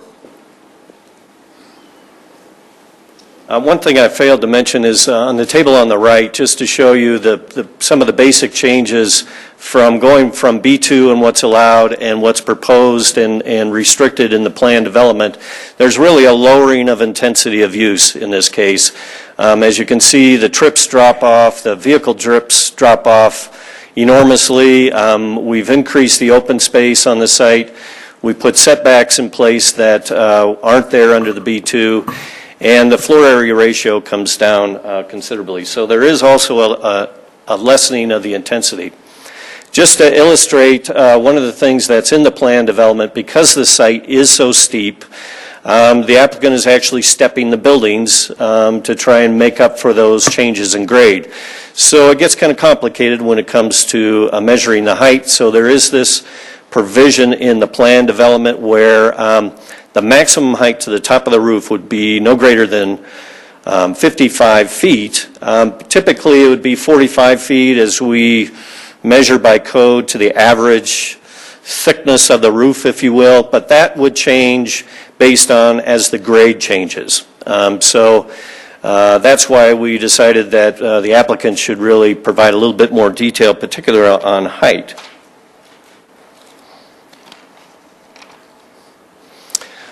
We have gone through the plan development district and we have a write-up in there. We do feel it meets the plan development criteria. Here's an idea of the architecture of the buildings that have been worked out with staff. For some reason, I've lost my site plan.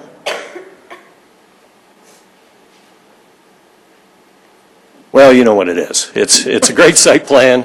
I just want to hit some of the issues on the site plan. Is, again, it's a steep site. They have a major drive that runs through it and bisects it heading east-west. They actually provided way stations along that way because we know that people are going to be moving down to the rec facility where the pool is and then making the climb back up. So we provided basically way stations for folks to stop along the way. They are providing a major recreation area with a pool and then a secondary or a couple of other recreation areas. One would be more of a volleyball court. I think they have a dog park on a portion of the site, and then a major seating area where they can take in the views from the eastern part of the site. Wait a minute, facing which direction?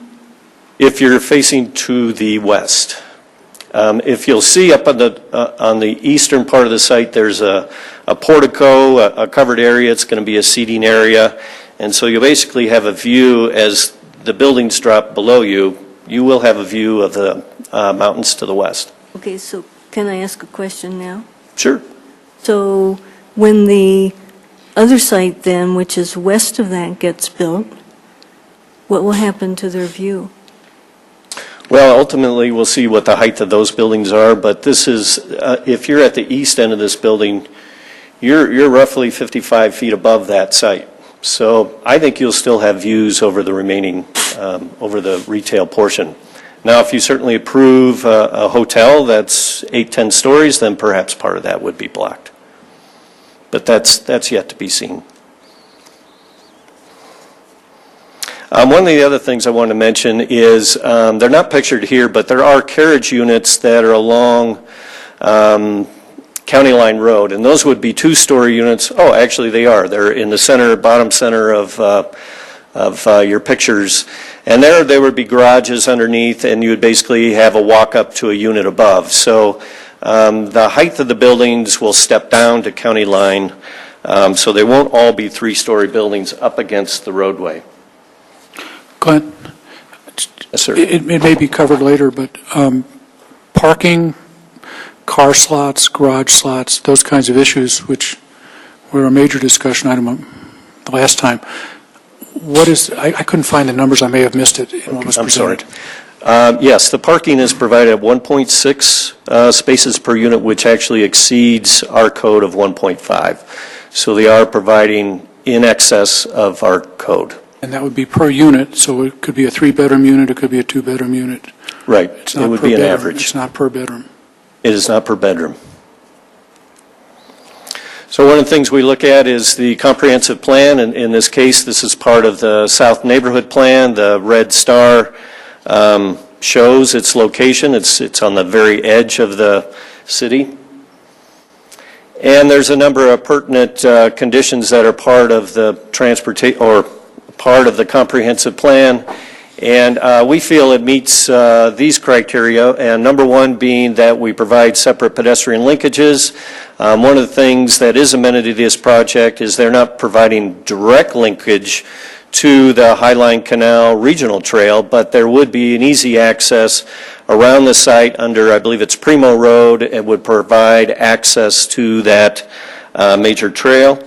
Under land use policy number 2, this was really as a protection of a neighborhood east of the Highline Canal, excluding South Park, South Bridge, and Oak Brook, primarily to hold those areas as major regional employment center. This is outside of that site, so it doesn't pertain.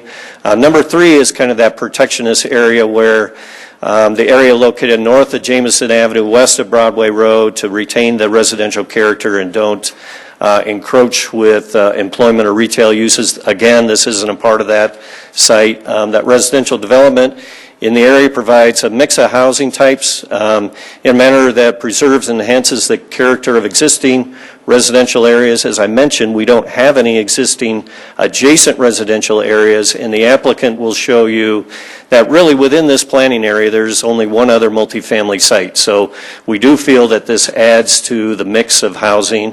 And that the general development plans for each development area, which you're looking at tonight, provides sufficient data to determine the adequacy of city services. I think staff has done that. Their process from here would be going to site development plan approval by staff, where the engineering department gets to make changes as far as to the adjacent streets, to handle traffic, to deal with drainage, to deal with utilities. We make sure the site plan meets all the conditions of the plan development, and then the building department looks at the actual physical development plans for the buildings themselves.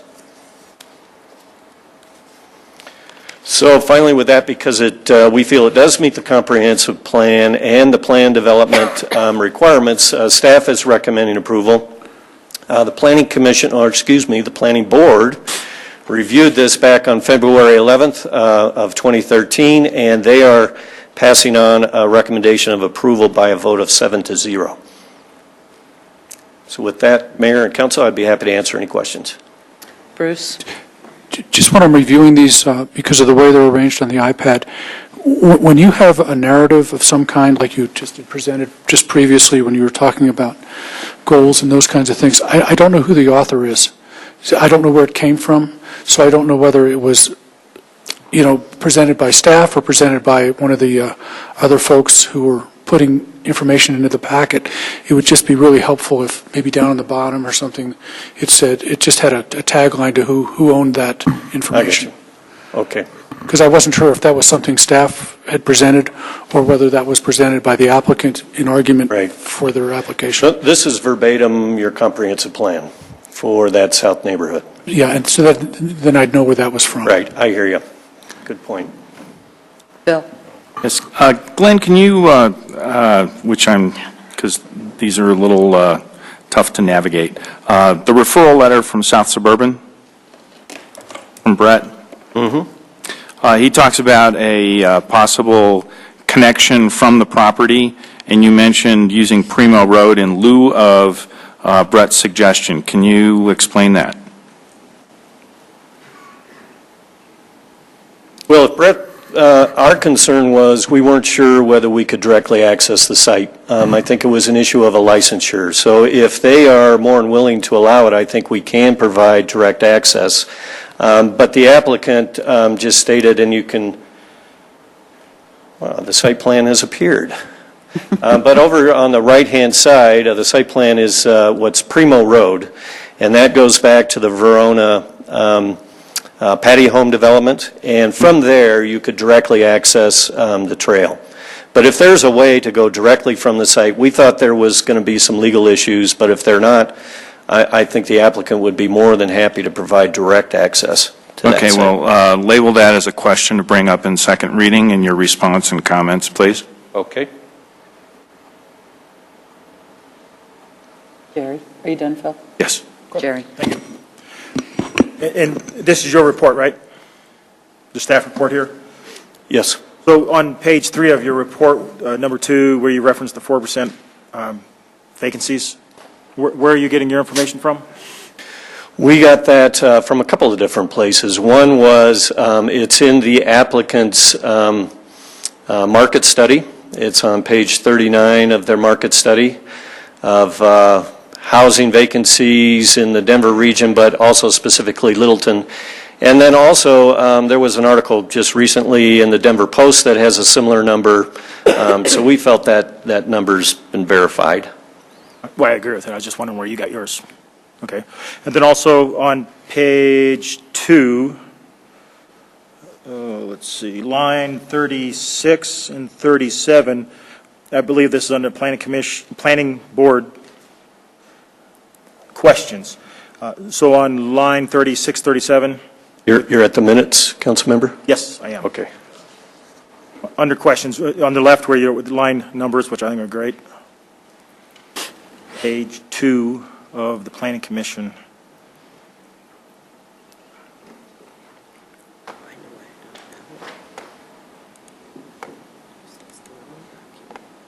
Okay, then that's toward the bottom. See, so it's item number 4 and 5 there toward the bottom. The lack of agency referrals as well as the drainage for the property. Have you had a chance to resolve those issues as far as the referrals and the other question on the drainage? Have you had a chance to readdress that? Right. The agency referrals are actually in the staff report. They are in there. I'm not sure if the actual Planning Commission saw them, but we do have the letters that they've sent us from the referrals. The drainage had to do with a concern of the drainage from this side. A portion of that drainage is moving to the site on the west. And the concern was, are we impeding the development of the retail from stormwater from the residential site?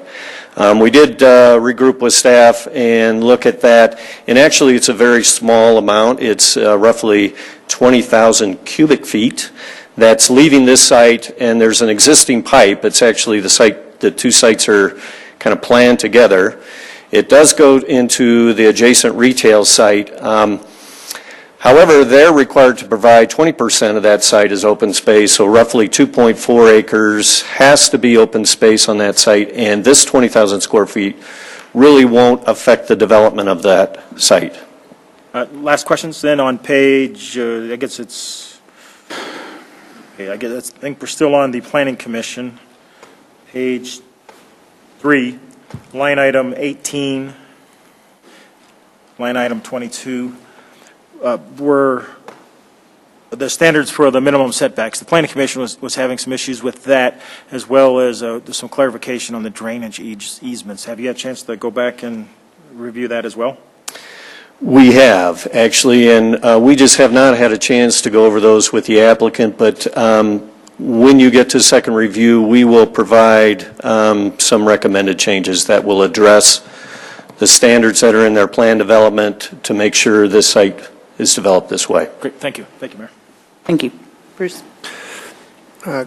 Glenn, by my calculation, just roughly on a density basis, if you take 385 units and divide by roughly 18 acres, you're coming up with about 21.4 units per acre. I didn't get a chance to look, but we know the R5 is about 43 and a half. What is this comparable to, R3, R4? I don't remember how it steps down. Actually, R3 isn't necessarily a multifamily district. As far as an existing project, I think this would be synonymous with Alta Aspen Grove as far as the density. Okay. Is that right? So how many units? They had a lot more units, though. But did they have more acreage? And it's a larger site. Yeah. Alexan is at 21? I didn't hear that. Alexan is actually closer to this density. Okay. Is what Jan's telling me. All right. Sort of to follow on, Jerry, with the drainage question, two things. I'm recalling back when we looked at that Alta Aspen Grove site on the first time it got rezoned from what was office, and there was a lot of concern regarding the use of impermeable surfaces in terms of additional runoff, water, storm drainage runoff. So in other words, there may be drainage issues because of the topography, but if we've now got, half the acreage there, more or less, if not more, is basically impermeable surfaces. You guys figure that out when you do the calculations in terms of the capacity to handle that much runoff on the west property? And the main issue in my mind is doing it in a way or figuring out how to do it in a way that preserves the commercial, the ability to do the commercial as opposed to having to do residential down there, because obviously we'd like to see some more commercial in addition to this if at all possible. At least I would. Yeah. So I don't know if you can address that or if you want to noodle it. Well, certainly the amount of impervious surface affects how much water runs off. I could tell you that this site has a lower coverage, has less impervious surface than a B2 property, so the runoff is less than the original zoning would probably have. Again, the requirements for the adjacent retail site is they must set aside 2.4 acres as open space. But that's not detention, though. It could be detention. It could be detention. It would be green area, it could not be parking area, it couldn't be a building area.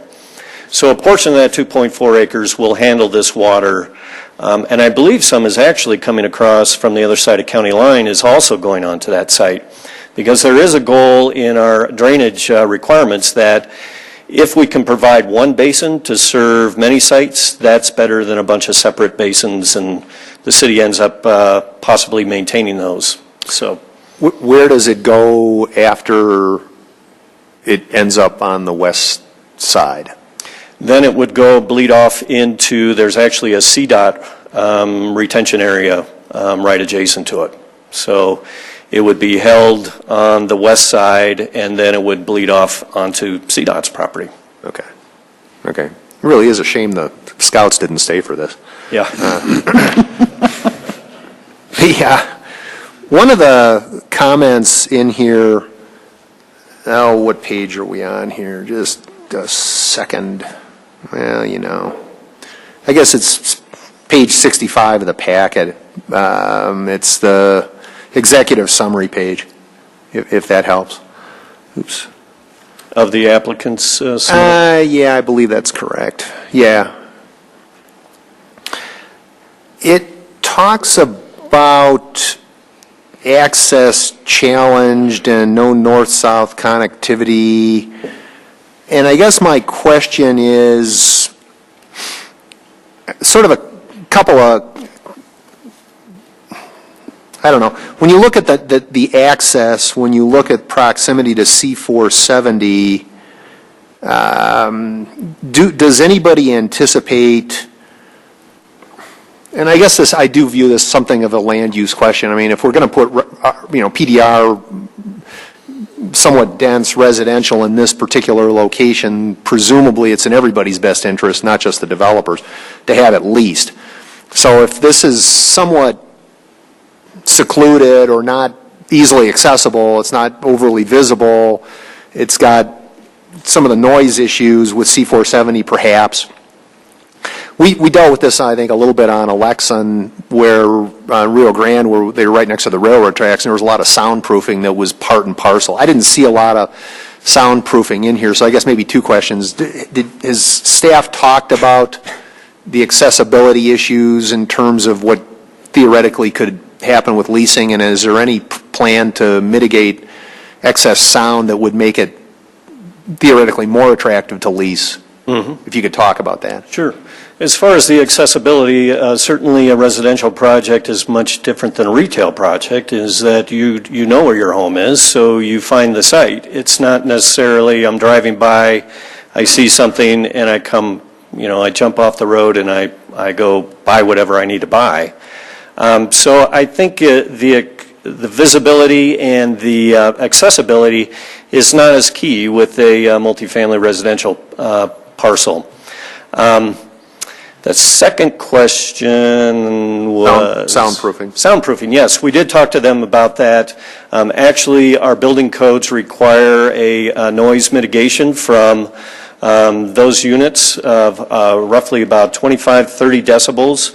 And so that would require additional insulations in the wall, dual pane windows as a minimum to drop the noise standard. However, a lot of these units will actually be below the freeway, so there will be kind of a natural noise attenuation on top of that. Okay, but this is something, so how does that play in terms of the whole permitting and inspection process? Does somebody actually go in and measure decibels? Or is it just a matter of looking at materials that are approved?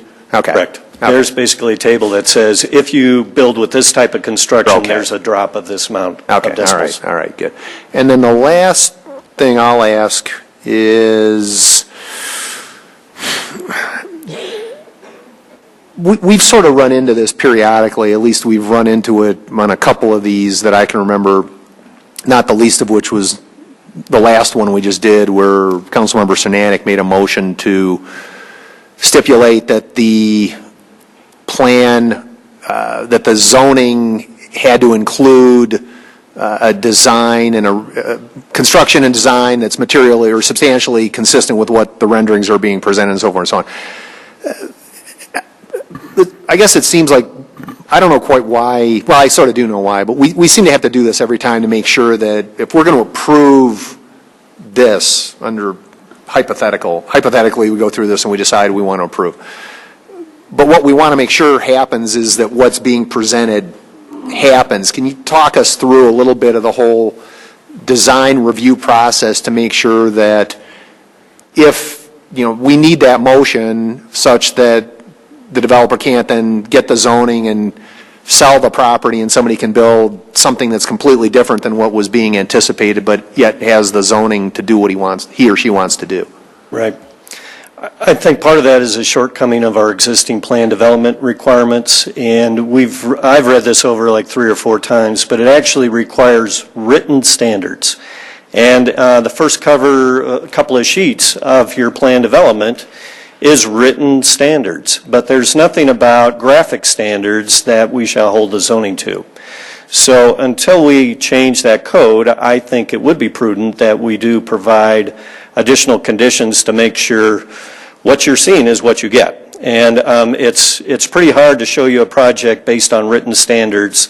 We know you have to see architecture and site plans, but we want to make sure that that's what gets built. If they can't build it, because that's ultimately the concern, we find out, oh, gee whiz, we got to move a building now. Up to a certain degree, there's some flexibility, but if not, if it's a completely different project, they should return back through the amendment process. That's my view. Okay, and I think that resonates with me. I mean, the intent here is we all see what we're voting on as this process proceeds, but then if it changes down the road and somebody builds, 3-story cinder block, that's not what we necessarily, all thought was going to happen kind of thing. Right. Okay, thank you. Jim? Peggy? Oh, thought you were going to ask questions. Okay, let me see if I get my head straight. I have looked at the vacancy data that is in our packet, but it's very general for Littleton, right? I mean... I'm sorry, I missed the the first part. vacancy data, Okay. right? Mm-hmm. So I would very much like by the next meeting to know the vacancy rate for particular sectors in the rental market in Littleton. Apartments by rental brackets, maybe price range brackets, comparative things, the vacancy rates, housing by rental housing, by rental cost for the various areas of the city. Okay, to have more discrete information, right? Not just the city as a whole. Right. There's a certain amount of difficulty just proprietary asking Well, certain whatever we developers. can get, okay? Okay. If we can get something. If we can't, we can't. But at least that's what my wish is. I believe the market study, though, talks about vacancy by types of units, numbers of bedrooms, and I think that was Littleton data, but Then be wrong. my brain might be fried. It's possible. We'll take another look at that. Yeah, so you can point me if I overlooked it. I thought I saw it. I mean, everything that I was looking for. On page 4 of the staff memo, I mean, of the council communication, item number 5. You see that one? Yes. And this is, in terms of complan stuff and all, require that the nature and intensity of development be supported by adequate utilities, transportation network, drainage systems, etc. Then the bullet under that says the development links to an existing trail network, is adjacent to transit, etc. What transit is it adjacent to? There's a bus line on County Line Road. That goes to, It's part of the RTD system. but it must go somewhere. Where does it go? Well, it traverses County Line. I couldn't tell you where it goes. It goes down Santa Fe. It may end up at Mineral Station, Light I Rail. believe you could take it to the light rail station at Mineral. We'll get more detail on Yeah, that, but because I'd like to know that part, and I'm Okay. assuming if it goes county line, there must be one that goes off the other direction to Broadway for buses up Broadway. I believe it goes both directions, right? Okay, if you could get that for me. Okay. I appreciate that. And that may be my main concerns. And I asked a question about the vacancy rate in part, and we can't know the answer maybe to this next question, but my understanding is that maybe within the next 9 months, we may have 4 or 5 more residential developments brought to us. If we have any ballpark at all about that, I sure would like to know. Because if everybody's laying eggs at the same time, we're going to have lots of eggs to eat. More Okay. than we can eat, maybe. 4 or 5, I don't think there's 4 or 5 in the works, other than what's already approved. Right, And you mean right. works, changes in zoning to allow more residential, primarily? Whether they're changes or whether they're already okay, whatever might be on the horizon that might be coming for approval or just okay where they're going. We could do that on the vacant land. It gets a little complicated when you look at downtown. That does allow additional density, but it's not developed Yeah, yet. but I mean, just some ballpark of, Okay. I mean, because I think you might have your ear to things that we haven't heard about. Okay. But it is an issue of, how many we're opening up. Sure. Thank you. Is that it, Peggy? Yeah, thank you. Okay, Phil? One statement, Glenn, and one quick question. You missed a multifamily unit facility is Pinnacle off of South Park, just south of Mineral. On the west side of the street is a multifamily apartment facility. It's not in this planning area, though. Yes, it is. It is? You look at the South Neighborhood Policy 4 comp plan, okay, you see Mineral Avenue, you see South Park Avenue. Okay, it's on the southwest corner, just behind where the child care facility is a Pinnacle facility. Stand corrected. Thank you, Okay. sir. And then the second is, my understanding at this point in time, we don't have any mechanism for an impact fee assessment in rezoning from what could be retail to residential, recognizing your earlier comments on retail generates revenue to support services in the city, and residential is usually a slight drain. We have an open space impact fee that they've actually paid into to a certain degree, and they will pay the difference. Yeah, open space kind of, typically goes to South Suburban in that. We don't have an impact fee to the city. No, we do not. At this time.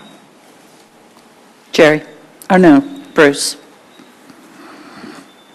Glenn, just to get closure on the issue that Councilmember Stallman raised, would it be appropriate for staff to create a model statement for us that would be inclusive of the issues that Bruce is addressing about the look, the feel, the quality, the whatever it is that we want to make sure that what is presented is what is developed.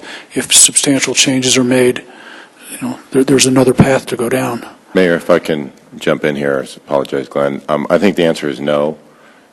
Because what's coming before you and what came before you previously is a rezone, and that's not about the development application. I think what I'd like to do before we go too far down that road is educate the council on what that process is, which was the start of Councilman Stallman's question, what is the process, and then really spend some time on what those development regulations and criteria are, because the way the process should work is that you are evaluating this based upon the rezone and the density questions that are there, some of what you're asking, but a lot of what you're talking about and the questions that have been posed are very much in the development application and review process, and we need to make sure that the council, because you haven't had these projects come before you, is educated on what that code says, so that you are comfortable saying, we approve this rezone, knowing that it needs to still go through this development review process, and that development review process will result in the architecture, design qualities, et cetera, that you want to see. This is not the mechanism of a rezone that process should occur. You're essentially preempting that process in there, and that comes from not having these projects come before you, as well as you will not be surprised to hear us say, we would love to update a lot of these sections of the code. So maybe it's an interim step, but I think I'd like to, and I'll talk to the mayor about getting a study session scheduled where we can really walk you through that and go into the detail so you have that confidence level, or don't, depending upon what you see in the code. That'd be great. That's exactly addressing the issue I'm raising.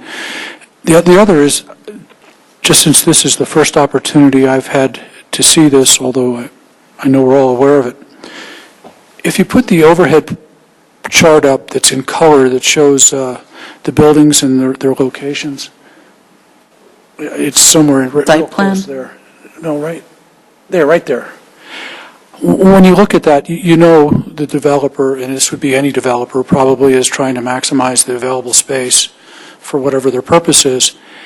And they're able to do that because there's a park fee, or there is in lieu of open space in the development, there is a payment that is made to the city that then can be used, and this is in the comp plan, for general purposes as seen fit. And I get that. However, is that going to be always in the best interest of the city, and is that something that is discussed at some point in the process? For instance, would it be, and I'm talking in generalities, more appropriate for the city to have some expectation of open space in lieu of the dollars in any development of 300 or so units such as this? And it's kind of a general question, but it's the first chance I've had to address it. Well, there is an open space requirement for on-site that they can't give you cash in lieu of, and that's 25%. 25% of the site has to be green open space on the site. And then the fees basically pay for more regional facilities that perhaps would serve the site. So as in the staff process, you would have looked at this and found 25%? Absolutely, yes. Okay. Thank you. I have just one other question, just because it seems to be the issue. Parking. Perhaps the applicant could address this too, but I think you probably looked at it.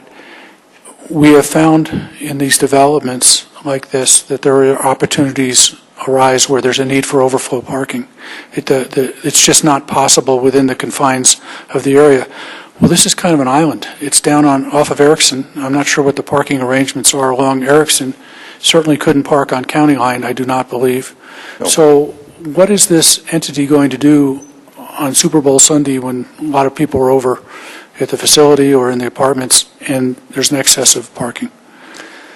Well, again, staff has looked at parking issues, not only this project, but a lot of different projects. We think the 1.6 is really going to be more than enough. And keep in mind, Super Bowl Sunday, not everybody's going to stay here. They're going to be going to other places as well.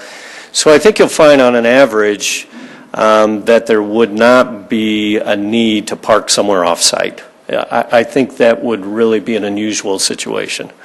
And really, 1.5, you look at other city standards, is really rather high. And they're going beyond that, and I think that's primarily because they have those garage-loaded units that they think is a real amenity for the project. So that's kind of why I think they're beyond the 1.5 is to provide those garages in the unit themselves.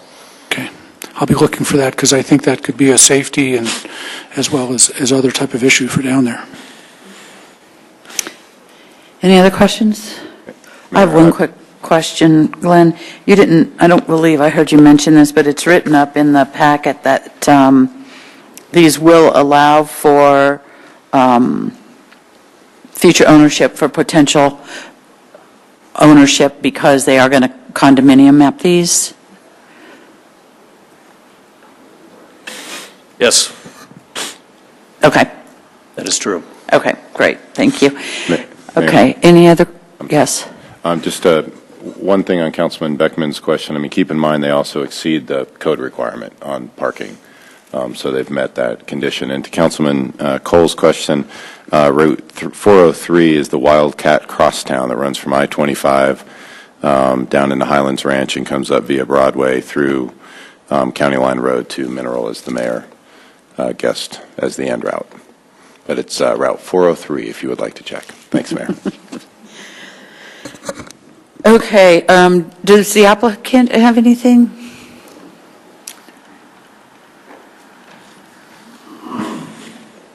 Good evening, Madam Mayor, council members, staff, members of the public. Mark Kerslake with the applicant, LC East. Happy to be here tonight to talk about 2996 West County Line Road. If we may, we do have a PowerPoint presentation we'd like to share, and we'll try and move through it as quick as we can. The property, as Glenn mentioned, 2996 County Line Road. Just a quick bit about our company, the Province Group. We've been in business over 2 decades, actually 22 years at this point. We're a well-capitalized real estate development and investment firm. We've developed and owned in a number of states across the country. We have over 65 years of in-house development expertise, and we like to assemble a top-tier team of local consultants and design professionals. They're here this evening, and we'll be happy to answer any questions that you may have.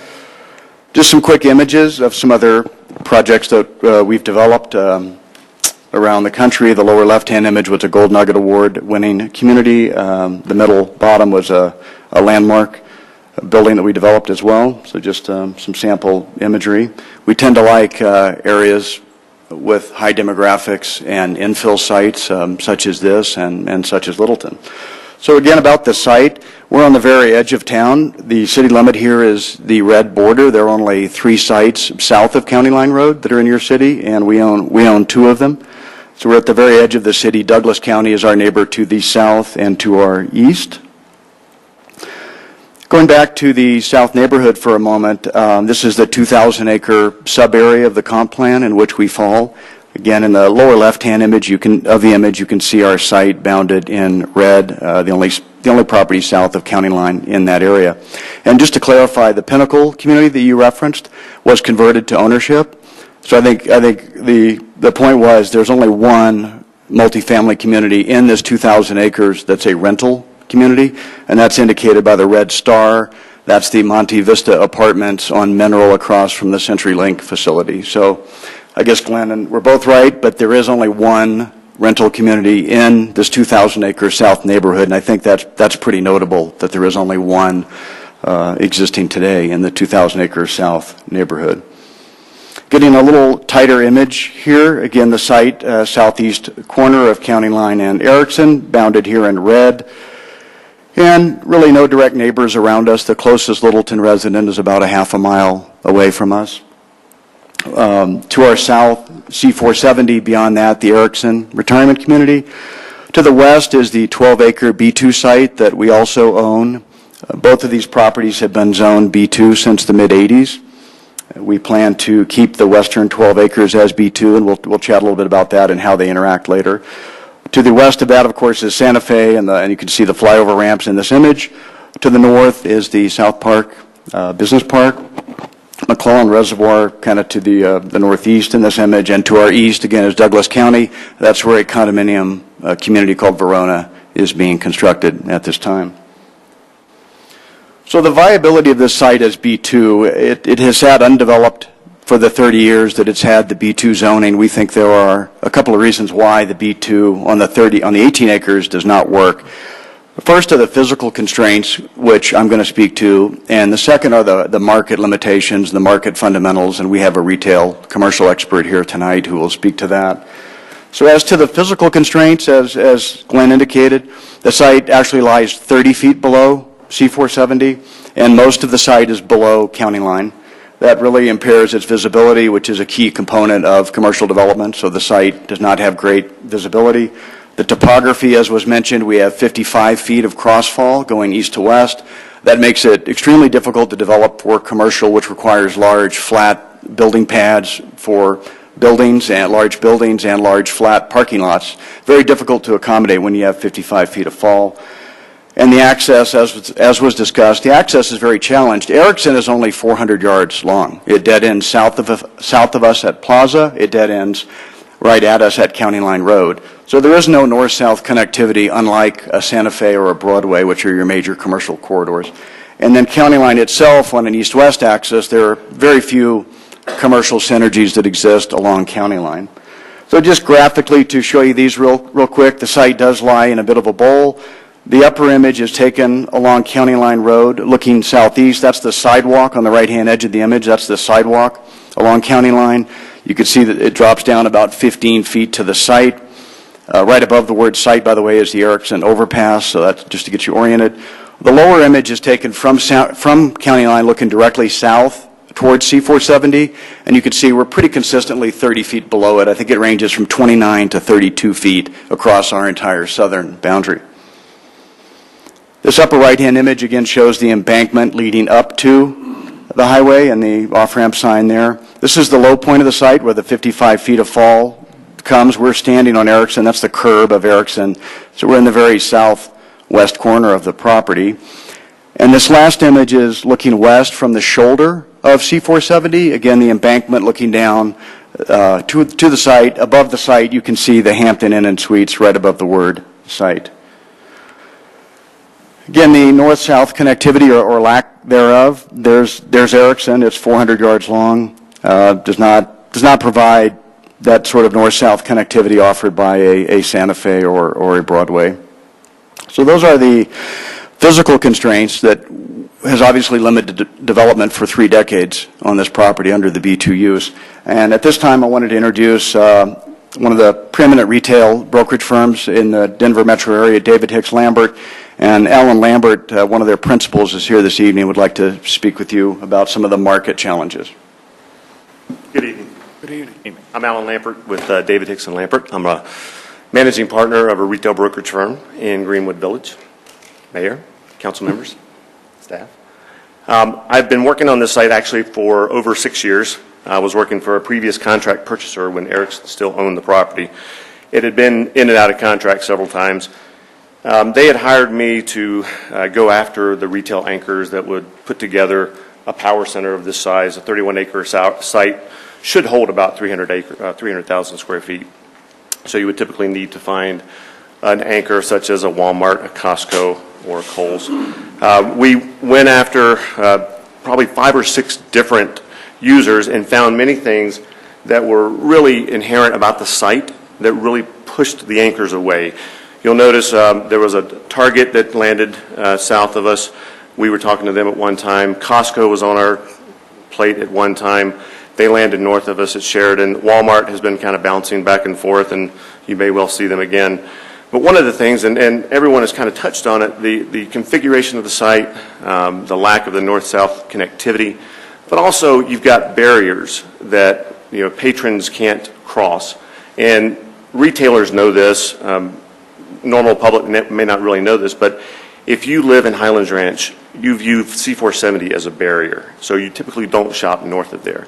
If you live on the west side of Santa Fe, you typically don't shop east of there, just because that becomes a barrier. You just don't want that hassle factor of going back and forth. So, for 30 years, the site's been B2. 31 acres, I think, is infeasible. There's just not enough of rooftops around it. So if you look at the market aspect of it, and the retail availability, the retail vacancy rates, the vacancy rates are around 15% in the local area. Even in Aspen Grove, I think there's 33,000 square feet available, and that's a 260,000 square foot site, by the way. And I think that's about a 13% vacancy rate. So the retail vacancies really don't allow for a lot of new development to occur. And in fact, I'm involved in a project on Broadway at Mineral. It's the market at South Park, where you've got a vacant Marshalls currently. That's a 33,000 or 30,000 square foot vacancy, and I think it's been vacant for maybe 5 years. Well, Not quite that long. not quite like, well, we're getting ready to have 2 more vacancies. The Office Depot is going vacant, as well as the Big Lots is going vacant across the street. So I've got... The what? The Big Lots and the Office Depot. So that's another 50,000 square feet of vacancy. And so what you see along Broadway, which is really the primary retail corridor, you're seeing vacancy, you're seeing increased vacancy. And so I really don't feel like there's enough demand out there to support a 31-acre site for retail. On the office vacancy level, we're at even higher rates of 18%. So that kind of vacancy rate does not really support any new construction as well.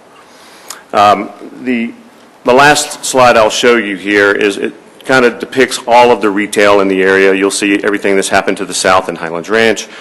You'll see everything happening up on Broadway. You've got the Marathon Oil site, which I believe is already approved for 250,000 square feet of retail. You've got the Inzer site, which I believe is approved for about 1 million square feet, almost 1 million square feet of retail. And then you've got a site inside Highlands Ranch also that is, I think, 140 acres, and that's going to be retail possibly at some point in time, but I don't really believe that will happen anytime soon. So really, this site to me is far inferior to those sites.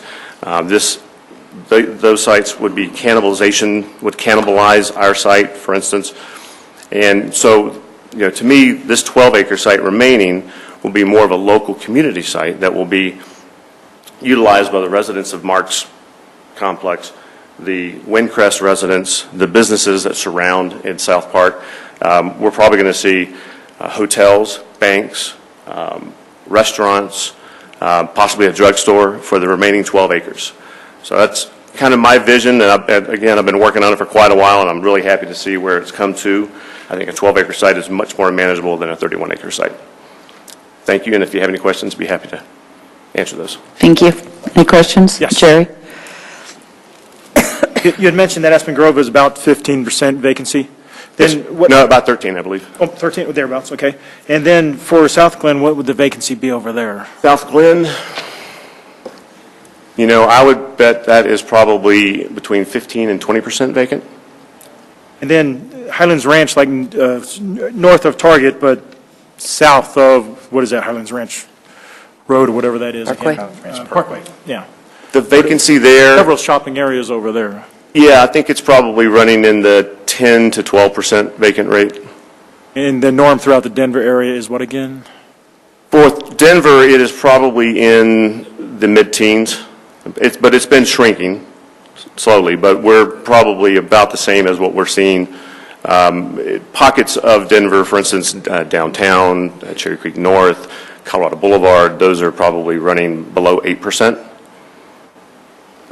Yeah, well, thank you. That was it. Okay. Thanks, appreciate it. Any other questions? Yeah, would you say One more. again what you would see in that retail space? Sure. Most likely pad site, retail pad users, which may include hotels, limited service hotels, or first full service hotels, possibly with meeting space. We've got, thank you, restaurants, banks, and possibly inline retail shopping shopettes that would be more QSR oriented and other inline retailers. Thank you.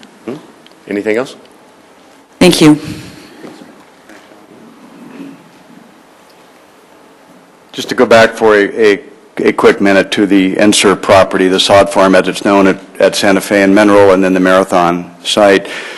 Those are both available. The Marathon property is in escrow now. The sod farm has been off and on the market, but the numbers on those, the sod farm has approvals for 1.7 million feet of commercial and industrial currently, and the Marathon oil site has approvals for 250,000 feet of retail. So you have almost 2 million square feet of approved retail commercial at those two sites. My site can't compete with either of those. Those are they're on Broadway, they're on Santa Fe, better access, better visibility, better synergies. We just can't compete with those sites, and they're both in the city of Littleton. All we would do is cannibalize each other. So I just wanted to highlight that. This image is just an attempt to show you how the two would work together. So this is about bringing rooftops to the retail. I think it can be a symbiotic relationship where the residents of this community will help Allen attract the users and tenants for the 12 acres to the west of Erickson. And by the same token, things like drugstore, bank, retail provides a walk-to-retail experience where our residents can walk across the street and shop, eat, dine, etc. So I think the two can work quite well together, and that's our intent with the application before you this evening. In addition to David Hicks Lambert, I'm sure you're familiar with CBRE. We commissioned a market study at staff's request. That's in your package. Just quick highlight. They too felt that the market analysis indicates there's insufficient demand for 30 acres, meaning the 18 and the 12 at this location. Retail is in excess of 15%, and that's in the submarket. The apartment vacancy rate we spoke of earlier on page 39 is 3.9%. And their conclusion, the highest and best use would be the combination of retail on the west and multifamily on the east instead of 30 acres of retail, which is just not supportable at this location. So what were the goals in rezoning the property? So first, obviously, is to develop the highest and best use of this property, which had been bank-owned. Erickson lost it to Capmark Finance, so it was a bank-owned property. We purchased it from the bank in August. We have complied with the comprehensive plan. There's an 11-page analysis in your package. We comply with, we believe, every applicable goal and policy of the comp plan. As Glenn pointed out, we also comply with the intent and purpose of the PD ordinance. We would like to support existing retail within the city and also support our own 12 acres directly across the street. And this will provide new high-quality housing in Littleton, where about 80% of the current housing stock was developed over 25 years ago. And lastly, we will be allowing for future ownership potential via condominium map, which helps us avoid some of the current construction defect litigation liability issues that are out there. So just to go through this briefly, but this is a comparison. We are requesting going from B2 to PDR. Glenn touched on some of this, so I'll try and go quickly. With respect to height, B2 has no height limit. We, on the other hand, are imposing a 3-story height limit. We will have some 3-4 downhill splits, but even on those buildings, the upper side is 3 stories. It's only the downhill side where we tuck parking under that it's 4-story. So it's mainly a 3-story community. We'll just have a handful or less of the split buildings. Much less intense, the 2 FAR under B2 would allow in excess of 1.5 million feet of development. We're proposing under 500,000 feet of development. The density is not really applicable under B2. What we're proposing is just a shade over 21 units per acre, which is about half, a little less than half your R5 density. B2 has no setbacks. We are proposing setbacks of 10 to 20 feet. The minimum unobstructed open space, as Glenn mentioned, will be increasing from 20% to 25%. And there is a considerable difference in traffic where even under a reasonable build-out, nothing like the 1.5 million that would be allowed, but even under a reasonable build-out under B2, the average daily trips would be around 12,000. The application before you tonight would be under 2,600 trips. So overall, what we're proposing is a far less intense use of the site than would be allowed under your current zoning. So why do we think this is beneficial for the city of Littleton? First off, it's an opportunity to provide new housing, which will help attract new residents to the city without impacting any existing residents. Again, our closest Littleton neighbor resident is over a half a mile away. This community will generate about $8.7 million annually, and that is the spending power of the residents that live here and how they shop in their local trade area, and we have a study that I'll get to in a moment that backs that up, and it will also help create about 150 new jobs. Rezoning to PDR will facilitate development of the site, which we believe has been precluded under the current zoning for a number of years now. As I just pointed out in the comparative slide, the residential would be a much less intense use than B2, far less traffic, less height, less bulk scale, less of everything, more open space. Multifamily also acts as a feeder to attract people to Littleton where they can live and enjoy Littleton, we think, like Littleton, and then they become future home buyers, so it does act as a feeder. It does provide a mix of housing types within the South neighborhood. Again, there's only one current rental community in the 2,000-acre South neighborhood. Comp Plan Land Use Goal 4 suggests providing a mix of housing in that South neighborhood. This would do that. This will also support Littleton's employers by providing a better jobs housing balance and new housing to help them attract workers.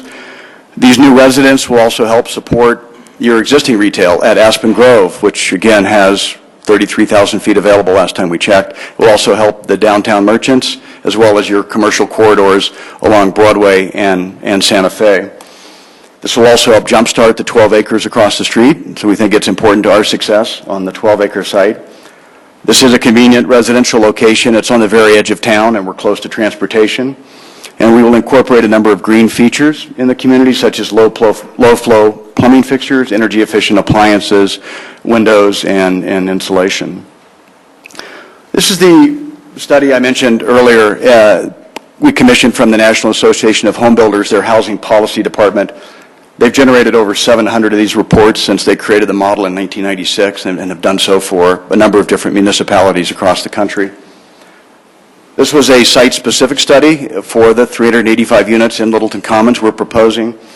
And again, highlighted, this is the ongoing spending. So of the residents of this community, based on the demographics that are in this community and the ripple effect of the spending, they calculate $8.7 million annually will be spent by these residents, and they're going to spend that in the local trade area on goods and services, dining, entertainment, etc. So I know that some are concerned about the loss of sales tax from this site, but I think the flip side of that is the spending power of the people that we're going to bring to this community will spend almost $9 million a year locally. Yes, ma'am. So, and it may be in here, but we're hearing so much, I may be forgetting it. What income level are you marketing to?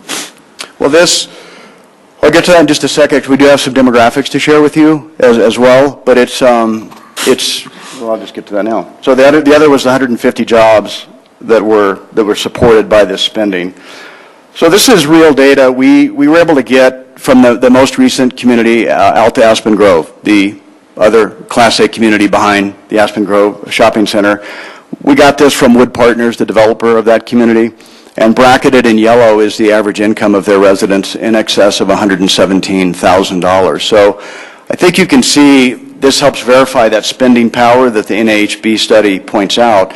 These new Class A communities attract a very strong demographic which has a lot of spending power that they bring to the local community. So that's sort of real time. That's a mile away from us. We would expect to attract a very similar demographic, which would have a similar spending pattern.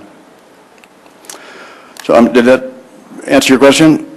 Yeah, but Aspen Grove's not backed right up to where this is, so let me ask another question. Sure. Energy efficiency, I saw what you showed there. Have you considered maybe going for net zero? I have to ask the architects who are actually coming up next anyway. Chris, do you want to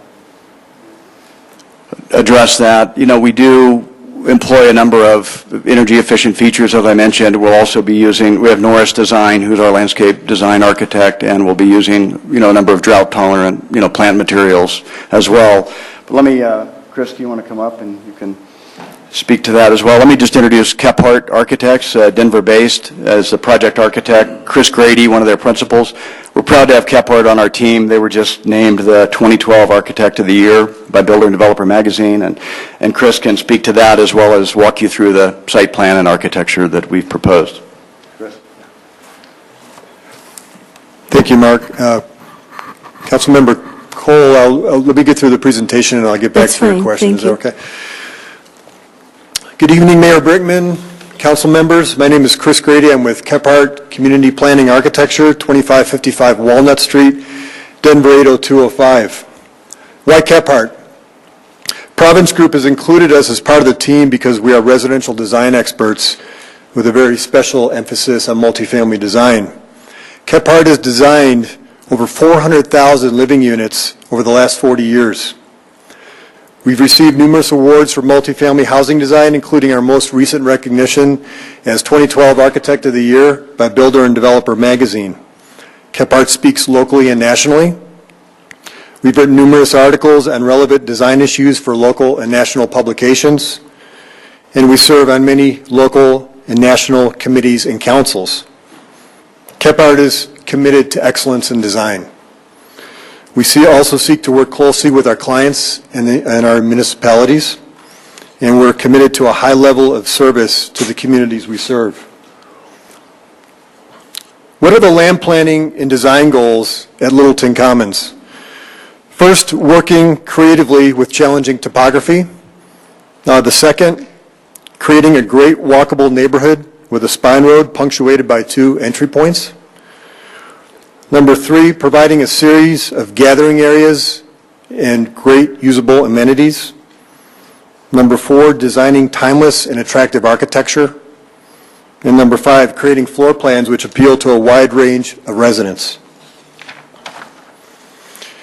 Again, because the site drops 55 feet high on the east side and low on the west side, we've developed a concept plan that efficiently and creatively works with the grades. So the buildings are situated in design with respect to topography.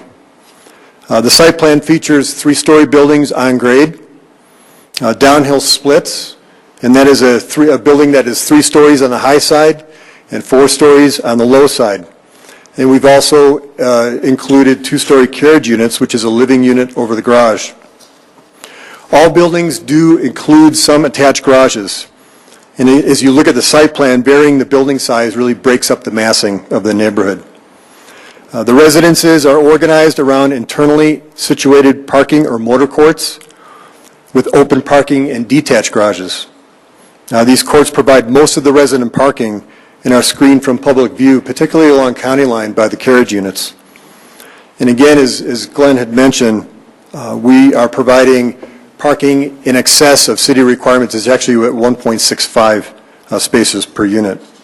The buildings reinforce important edges, particularly along County Line and Erickson. A well-designed 4-sided architecture is provided, and really a view from any side of the neighborhood looking in reveals a high quality of architectural character. The plan will include a central spine or pedestrian street connecting on one side to Erickson and the other side to County Line Road.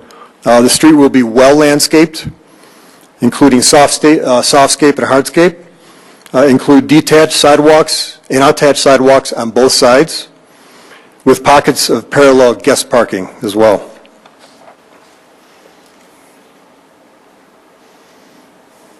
Just identifying some of the amenity and gathering spaces. Active and passive spaces or amenities will be situated along the east side of the property and along the internal pedestrian street. We're including on the east side, a dog park. And our little detail shows, you can see the separation here. It keeps the cats on the north and the dogs on the south. We're not having cats here, sorry guys. No disrespect to cats. On the south of that is more of an active amenity area. That includes seating shaded seating, a barbecue, open area for bocce ball, a place to play volleyball or throw a frisbee. Central to this site is a very strong focal point amenity, and that's something you can see as you're looking at the site plan with the blue arrows. Great visibility from County Line as you enter, and same thing from Erickson. This focal amenity will include a tot lot, shaded seating with trellis, barbecue. And there's a significant grade change in here, so this grade change allows us to layer the soft and hardscape. So as you view this, it becomes a really strong amenity point within the neighborhood. We're also including some interesting niches along the Spine Street, which is a pedestrian access through the site. These small neighborhood niches excuse me, will feature fire pits, barbecue areas, and shaded seating as well. And on the west side, with high visibility from the corner of Erickson and County Line, is a resort-style clubhouse amenity. Again, it's very important in a community like this to have some very strong visibility.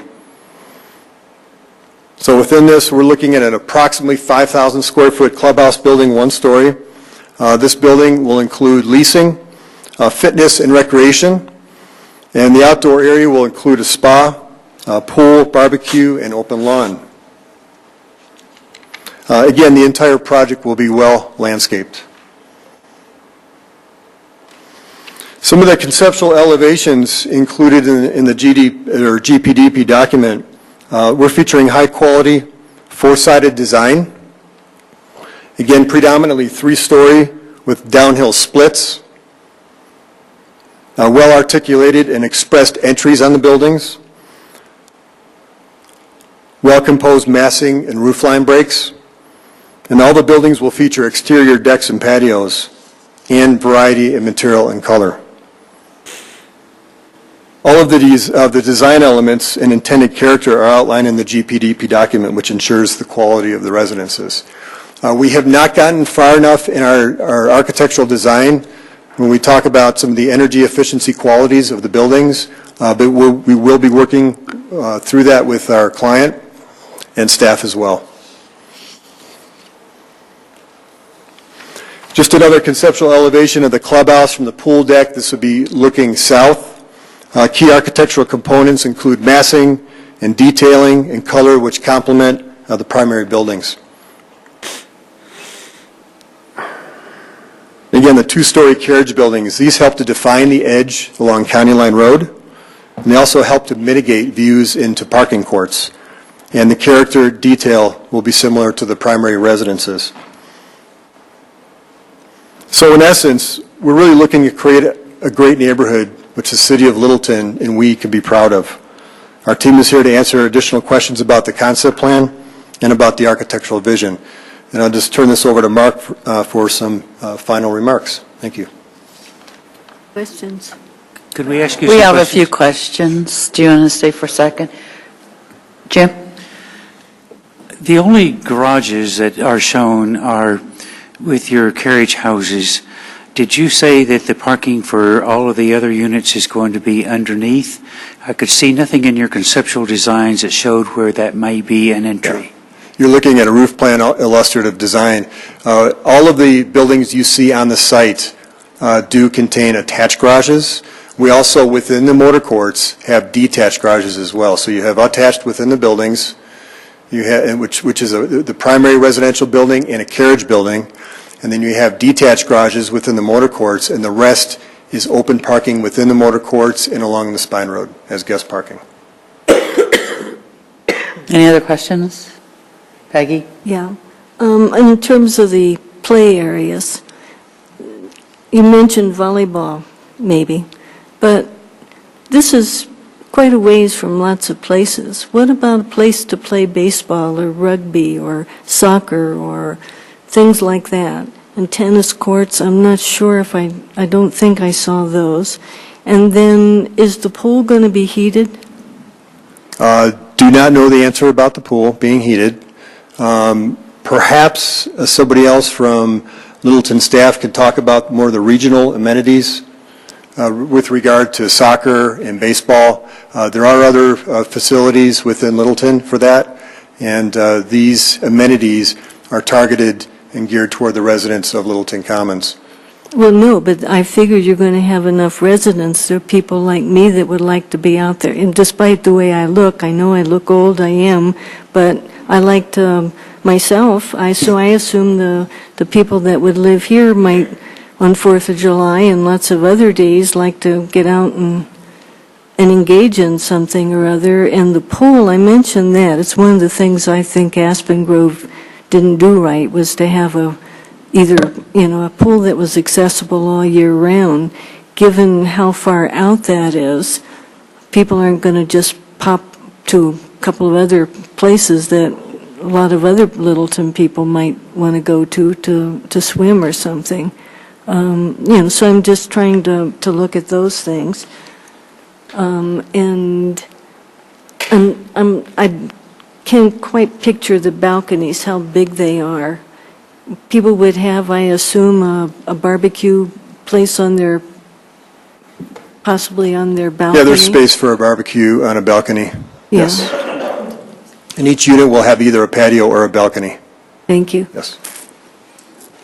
With respect to the amenities, I mean, you don't normally find on communities like this their own soccer field or ball fields, but what we are doing is paying $1 million park fee to go to support. There are numerous facilities nearby that can be accessed easily, and we'll be contributing $1 million. We will get some credit that had been paid, but it's about it for this community, $1 million park fee that will be paid. And can I just clarify something on that too? Yes.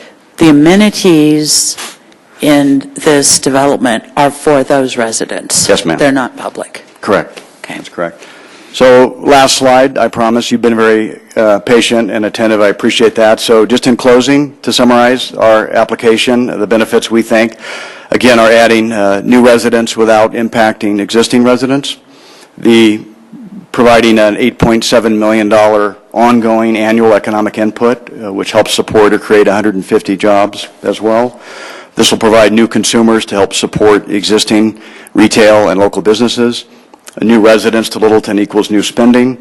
This will help provide a built-in customer base to help jumpstart our own 12-acre site across the street. We will be supporting local employers, which helps create a better jobs housing balance and will shorten commute times to the Regional Employment Center.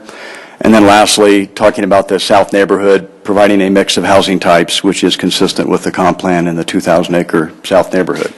So thank you very much for your time and attention. I'm sorry that went a little longer than we had intended. Our team and myself are available to answer any questions you might have. Thank you. Thank you.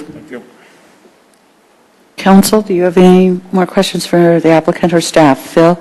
Well, it's not a question, it's a comment, Mark. Work real hard to get a connection to the Highline Canal. It's not going to cost you much, and it's going to give you great benefit. I agree. I'd love to have it. Absolutely. Yeah. I do. We have Bruce, Peggy. Yes, ma'am. Just in terms of, I'd just like to be the devil's advocate here, so Yes, I have to ma'am. ask all of this. Sure. So if I were living out there, I would probably just swing right around on the south side and pop over to Highlands Ranch, which has, and it's, what is it, the town center, whatever it's called, it's just kind of around. Correct. I can see when you say into local economy, but I see that part of local being Highlands Ranch getting the benefit. Well, some, and that's a fair point. So of that $8.7 million, I can't promise you all that's going to be spent in Littleton. Certainly, they could drop down to Highlands Ranch, as other Littleton residents do, but it's also very close to Aspen Grove. And then for everyday shopping, it's easy to go across County Line to Broadway, where you have both a Safeway and a King Super along between Mineral and County Line. There are a number of retail facilities there, which are pretty convenient too. But not Walmart's, which is pretty convenient to this site, I think.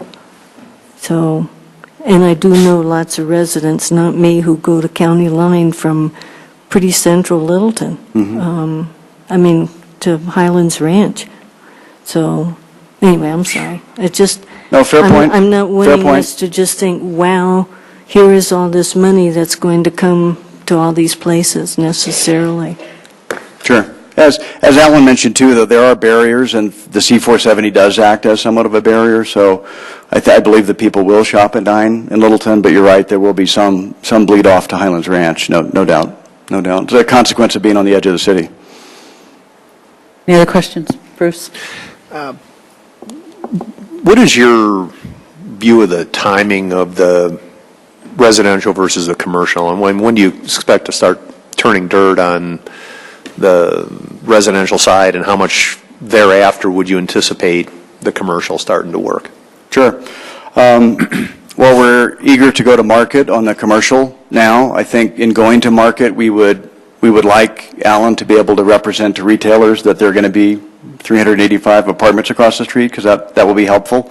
The time frame for this, if you approve of this zone change application, then, as Glenn indicated, the next step for us would be to roll immediately into the SDP process, where everything you've seen tonight gets more refined, more detailed, all that. We would plan to proceed with that immediately, and my hope would be we could get through that within 6 to 9 months, sort of a time frame, and then be able to start construction on the multifamily, which could probably take 18 months roughly to build that.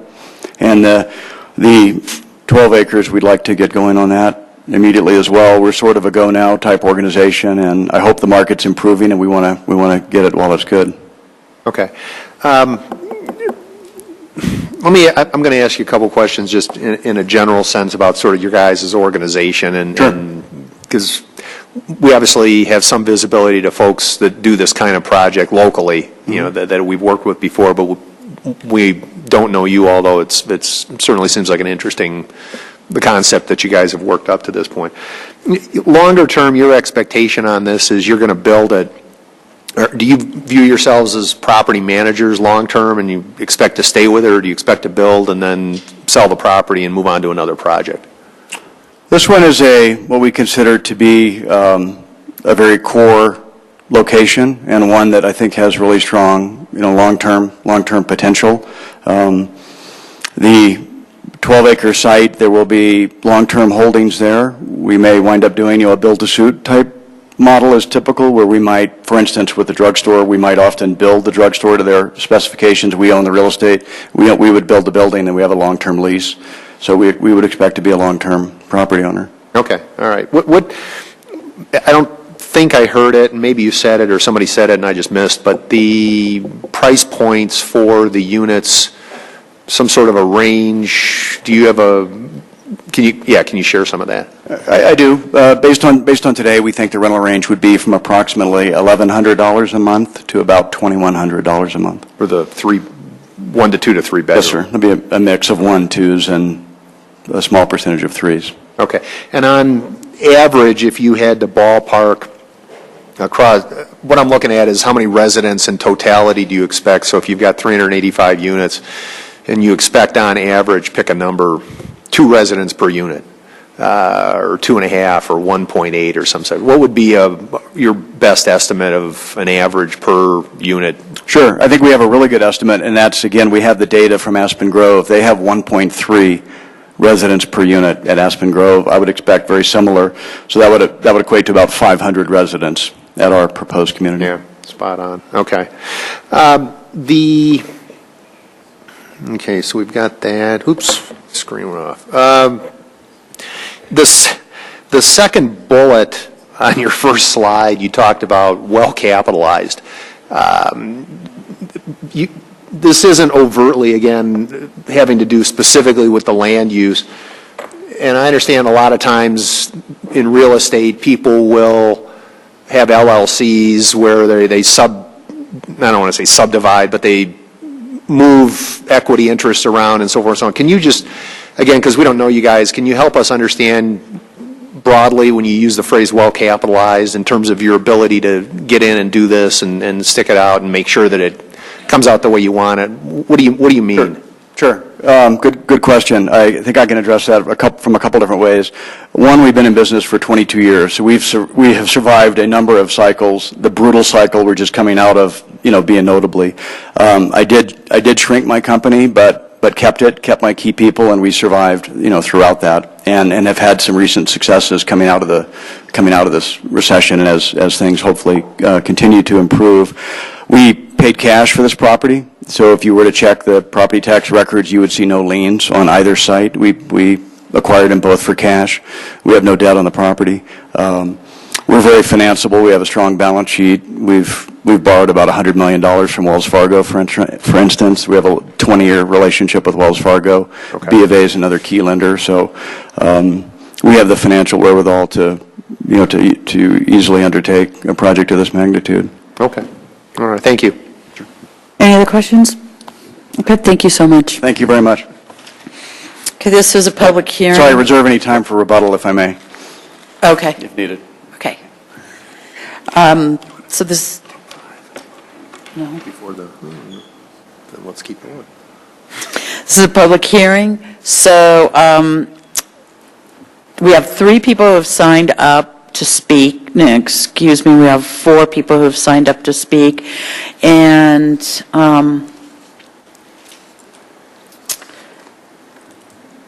I'll read their names. Paul, did you want to speak? Paul Bingham.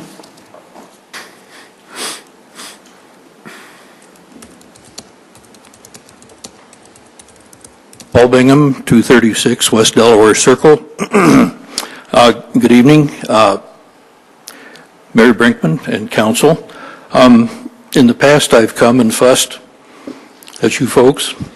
I've brought a lot of people, and they've fussed and protested and whatever when some proposed development did not meet the comm plan, did not meet parking requirements, was in general not rational. I'd like you to know, however, that when proposals are presented that are indeed rational, that do meet the comm plan and meet parking requirements, I'm glad to come and support them. I think this is a very good proposal, and I support it. Thank you. Thank you. What'd you do with Paul Bingham?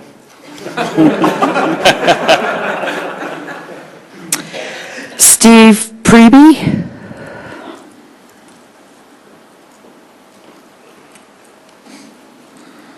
Hello, good evening, Council.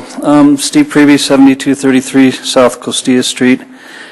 I've lived in Littleton for about 18 years and seen a lot of changes in Littleton over that time frame, and sometimes those changes are brought on by more modern thought processes as far as zoning and changes in zoning. So I approve the change in this zoning because I think the project's a good one, good use of the property.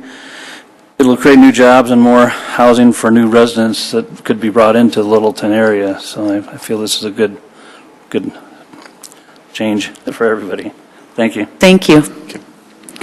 Pam, you don't favor and you did not wish to speak. Is that still? No. Yes, you can.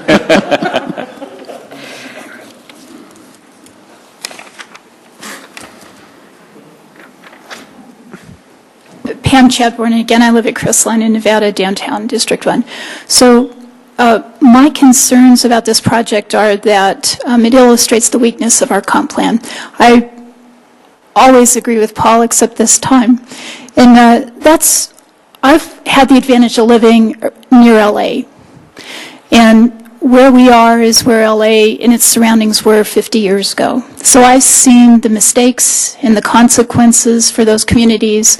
There's very few successful ones. There are a few, and we look at those, but we don't see the little ones that are stuck at the side that are kind of discarded.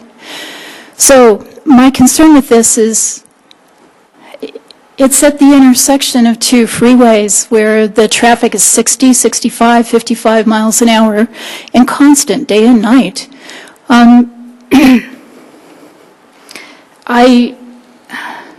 I'm not sure why anyone would want to put 385 units in this intersection of 2 freeways. I'm trying to remember, and as I cruised around, and I drove tens of thousands of miles on LA freeways, if I've ever seen something like that at an intersection of this kind of traffic place. And I don't think I have. I mean, if they were, I think that they failed and were moved. So just because it's not a good place for retail or commercial doesn't mean that it's good for residents. In fact, I think a lot of the arguments about why it's not good for business or retail are part of the reason it's not good for residents. It might be good for industrial or office, I think. But imagine if you're 385 units in there and you have to evacuate. There's 2 exits. And then I think it's problematic about Dry Creek Road. So the second part of what I have to say is this illustrates the weakness of our comp plan. There's this tube of Dry Creek Road. It has a couple of east-west exits and a couple north-south, but it's very limited by McClellan Reservoir and other developments that already exist there. So why doesn't our comp plan, the topography hasn't changed. We know what that is. We know what the drainage is. There's a river at the bottom of the hill there.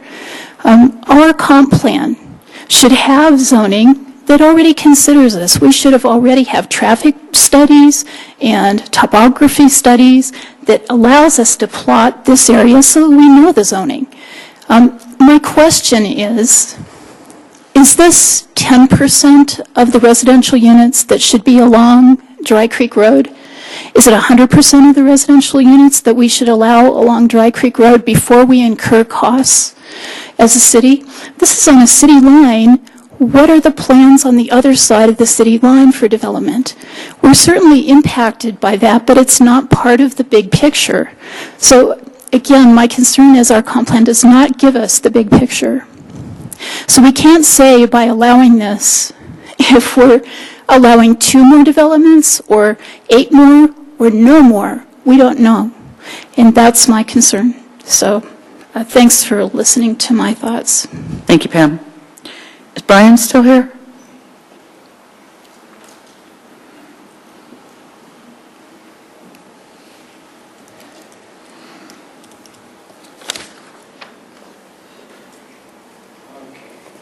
My name is Brian Brewster. I own No Nose Cafe, which would be catty corner to the development. And I would actually be happy to have the development across the street. I like the architecture. I like the style. And I actually close at 3 o'clock on Super Bowl Sunday so they can use my parking lot. So that would be fine. I think that the idea of splitting residential and commercial is a great idea. I've always questioned the amount of land as far as development, and I think that the residential area will complement and encourage the commercial side on the other side of the road. So I emphatically support it. And gee, 500 customers, catty corner, it's a no-brainer. So yeah, and then speaking of tax dollars, I get a lot of people from Highlands Ranch that support the basically the $10,000 that I collected last month in sales tax for the city of Littleton and the state of Colorado. So thank you very much. Thank you, Brian. Okay. Those are the people that were on the roster. If you weren't on the roster but would like to come down and speak, please do so. John?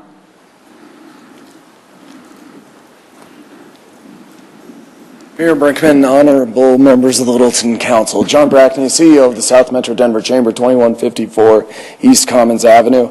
I do want to tell you all, although this is on the record, that I'm intimate with this site. The one that's very public is this is where I learned to shoot weapons, shotguns and pistols. My lead's all over this place. And then just to the north in McClellan Reservoir, and this is on the record, remember, I think you annexed this in 1984, the year I graduated from Littleton High School, but my brothers graduated from Arapahoe High School, and they used to skinny dip in McClellan Reservoir before the fence was built. That's why it was built. Thank you very much for doing that, Mayor. This is the water tastes better too. Inglewood, I think. That is, yeah.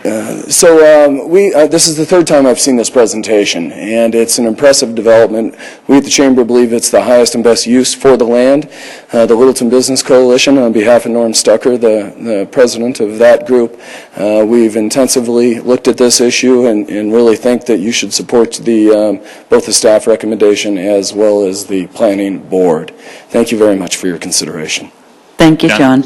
Oh, and by the way, Mayor, what a nice thing you did for a commissioner Beckman. I served 2 years with her, but what an honorable, cool thing you did to recognize one of your own. I think that's just a really good tradition. Thanks for doing that. Anybody do that for you, John, when you retired?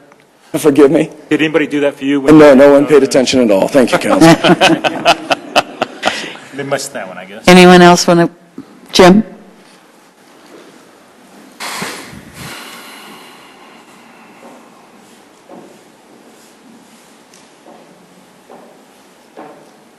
My name's Jim DuBose, and I live in District 4. I've been to, I don't know how many of these zoning change requests in this room, and I've disagreed with your position on almost every one of them. Usually it's, it doesn't meet the comp plan? Well, don't worry about that, we'll fix that. It's going to add bunches of people to downtown Littleton and all their cars and everything. Well, that's okay. This one, though, I hope you approve because it's a well-thought-out plan, better than any I've seen before. It's not an example of some guy, some developer buying a small piece of property and putting a huge building on it.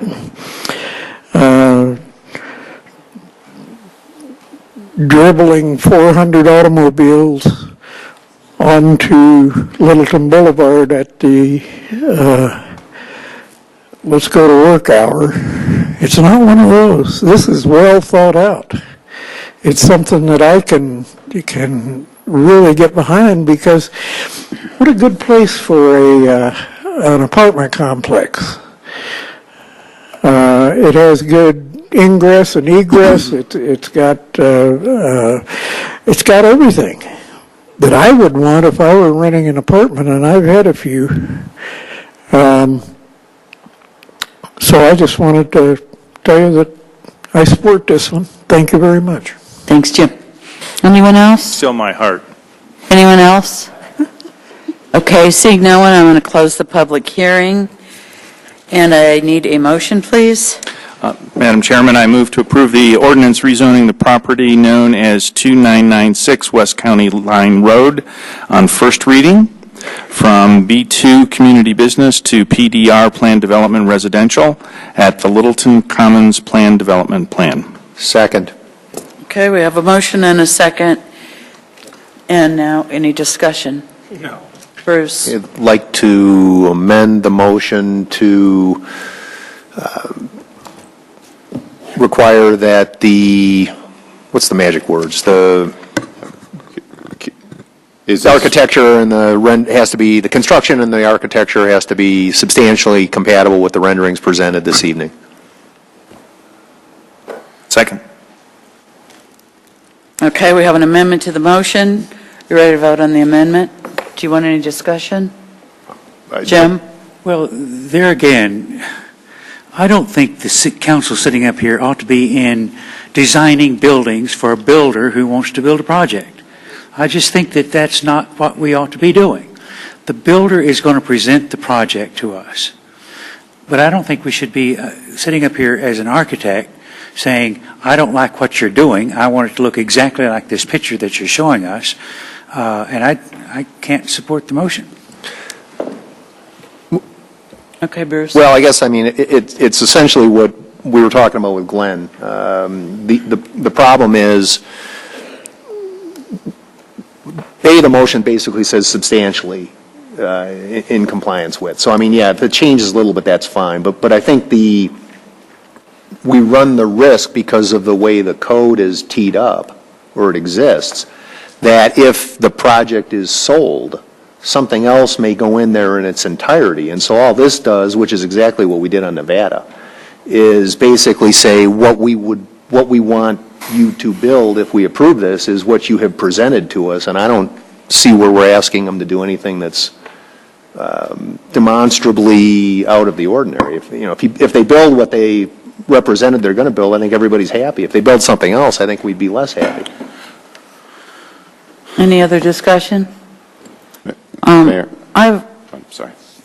I guess my comment is this really is a rezone and not a redecorate. And I think that we have to keep that in mind on this. And I also am much of a mind that the people who are putting the dollars at risk are going to do so in a way that what they're doing is attractive to enough people that they're going to come in and be willing to spend $2,100 a month to live there.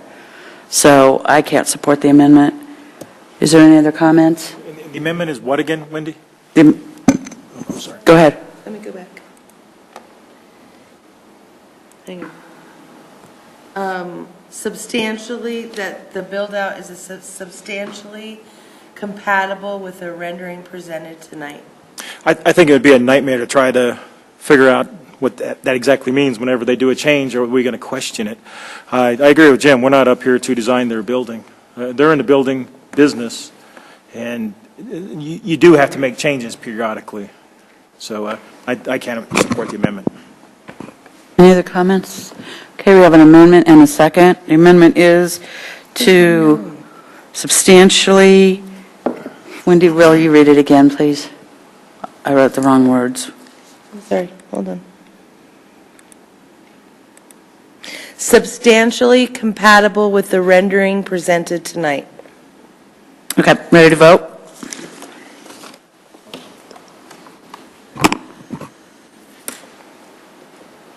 The vote is 1 in favor with 6 voting no. There you go. Councilmember Taylor, Nice Stallman try. voted yes. Nice The try. motion fails. I wasn't going to read all those. All right. It's okay. It's A for effort. Okay, we are back to our original motion. Council ready to vote? Peggy? Yeah, I would say that I'll vote for this tonight, but I would like answers to questions that were raised before. They will all come back Right, next right. hearing like they usually. All right, ready to vote? The vote is 7 in favor. The motion carries. Thank you very much. We'll take a 10-minute break. Nobody objected to it on the van?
back on. Okay. There we go. We're on. Okay, we are back in session, and we are on 11B. This is a ordinance on first reading. City Attorney? This is an ordinance of the City of Littleton, Colorado, imposing a moratorium on the submission, acceptance, processing, and approval of applications and the licensing, permitting, establishment, or operation of any recreational marijuana establishments or marijuana clubs in Littleton pursuant to the newly enacted Section 16 of Article 18 of the Colorado Constitution, Amendment 64. Thank you.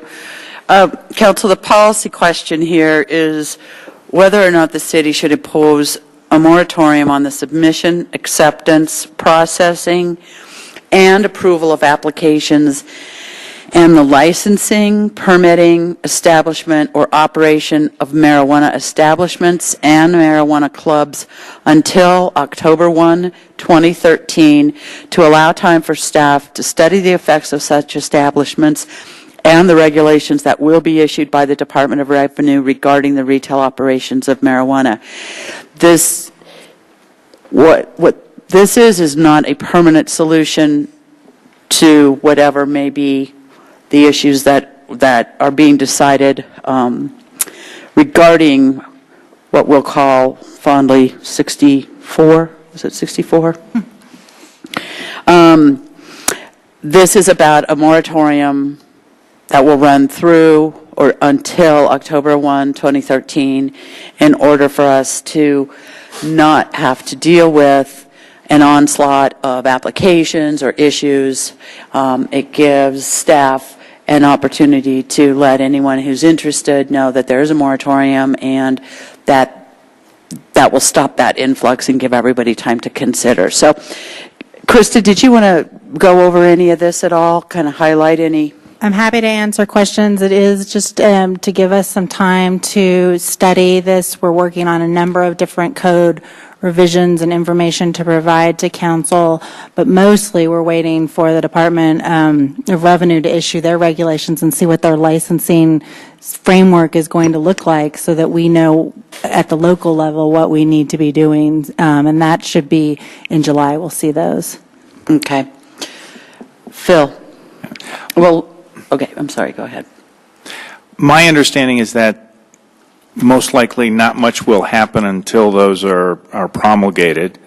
And what this does is it says, essentially it gives us time so that if we're not doing anything that's inappropriate or going to be inconsistent, that we'd have to possibly end up in litigation, even though it might be with promulgated rules, but because it was done too early, it was there. And so this is one of the instances where mom says, go ask dad, and dad says, go ask mom, and what we're waiting for is for mom and dad to get at the table together to figure out what's going to happen.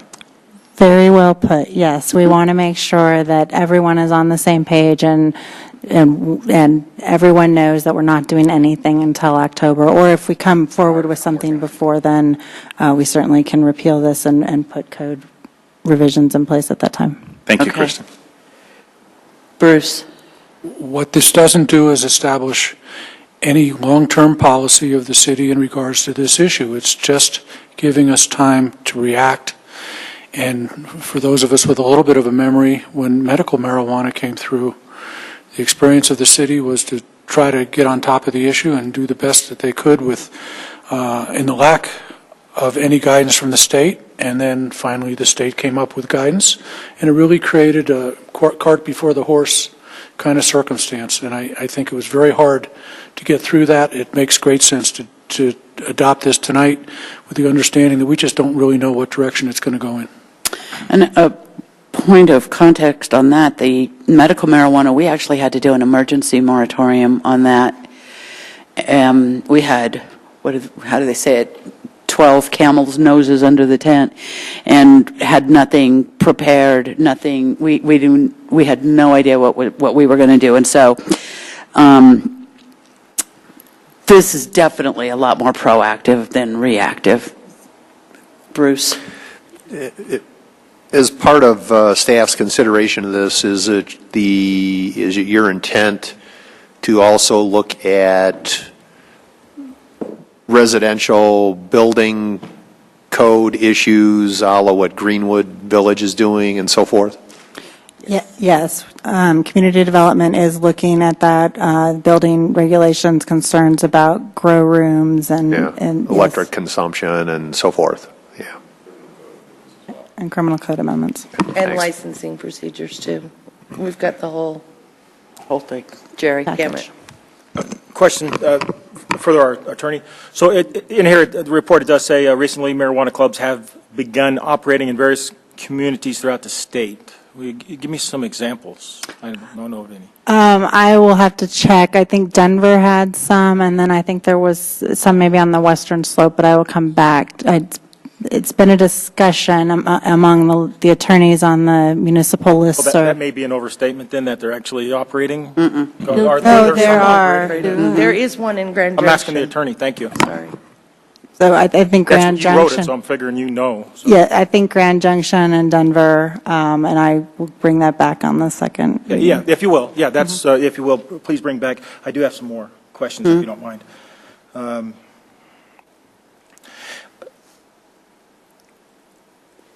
Hang on, let me get to the right page here.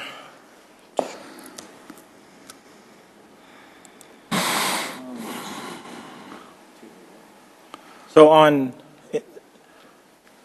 the ordinance, and I'm looking at line 43, I believe it's of the first page, and that's down toward the bottom, where it says that Amendment 64 provides that by October 1st, 2013, each locality adopt marijuana establishment license, so on and so forth. So does that mean by, if we're going to wait till October 1st, isn't this telling us that we need to have our own establishment? Why are we waiting till October 1st to create a regulation of our own? We're not. We can do it any time that we wanted, but we were waiting until after the Department of Revenue issues their regulations, which we anticipate will be by July.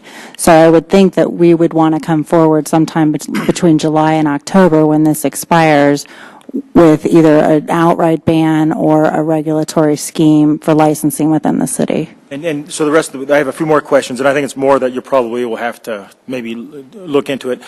We had received a letter from the city attorney back in December where it said that municipalities should decide whether to adopt one, prohibit, or two, local restrictions, and it goes in a time and all that stuff. But it says before July 1st, 2013. And that was in the letter we received, or information we received. I believe it was December 11. If you could maybe, is that true, or do you know, or do you want to look into that as well? My understanding is that the state would have a licensing framework set up by July 1st so that people could begin processing them. But if you put this moratorium in place, nothing would happen in the city of Littleton, even if that was put in at the state level. Now here it So says, it gives us some time to respond, some time to respond to whatever framework the state sets up. so what does it mean then that jurisdictions should, before July 1st, have? I didn't write that memo. I don't know. I'll have to go back and look at it, and I can provide some clarification at the next time we come around, if reading. you could do that. Also, in the same letter, what restrictions or what regulations are in effect now? Do we have are there some in effect now? The reason I ask that, because the same letter, next paragraph down, it mentions that case law on the issue of moratoriums allows such measures only if they are temporary in duration and to halt the effect of regulations. Because there are no regulations in effect at this time, and because no licenses will be issued until early July 1st, 2013, staff does not recommend following this approach. Now, at that time, staff was recommending that we not do a moratorium, and that was December 11th. I guess, so my question would be, why has staff now changed their recommendation from no moratorium to a moratorium, and also for it to be as late as October 1st? Again, I don't understand why we need to go out 7 months, not necessarily opposed to the moratorium. I just don't understand why we need that much time. Did you want me to address it? Sorry, I'm trying to like here just for a second. I don't think that the moratorium is absolutely necessary, but it makes it very clear to every department in the city that they are not to accept any sort of license application, sales tax application. There will be no one getting through a back door. And so we just wanted to make that message very clear so that there wasn't any problem. Now, with the marijuana clubs, I do think it is absolutely necessary that you do the moratorium because the marijuana club owners are arguing that there's no need to be licensed at the local level to operate. So we're trying to cut that loophole, at least in the city of Littleton, by putting in that moratorium in place. And I thought if we're doing the moratorium on clubs, we should go ahead and do the moratorium on the marijuana establishments. And that way the message is very clear to all of your staffs, authorities, and boards that nothing needs to happen until we set up a framework or decide to do an outright ban. And now with we do have the 3 medical marijuana establishments, and it's my understanding, at least 4, that we have no issues, we haven't had issues with those establishments. And now I understand that we did limit the number for all kinds of reasons, but along that line,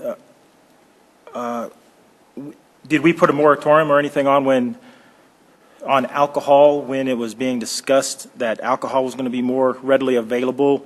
Available on Sundays and available in grocery stores and things like that. I'm just not aware if we did. I don't believe the city council took any steps on that.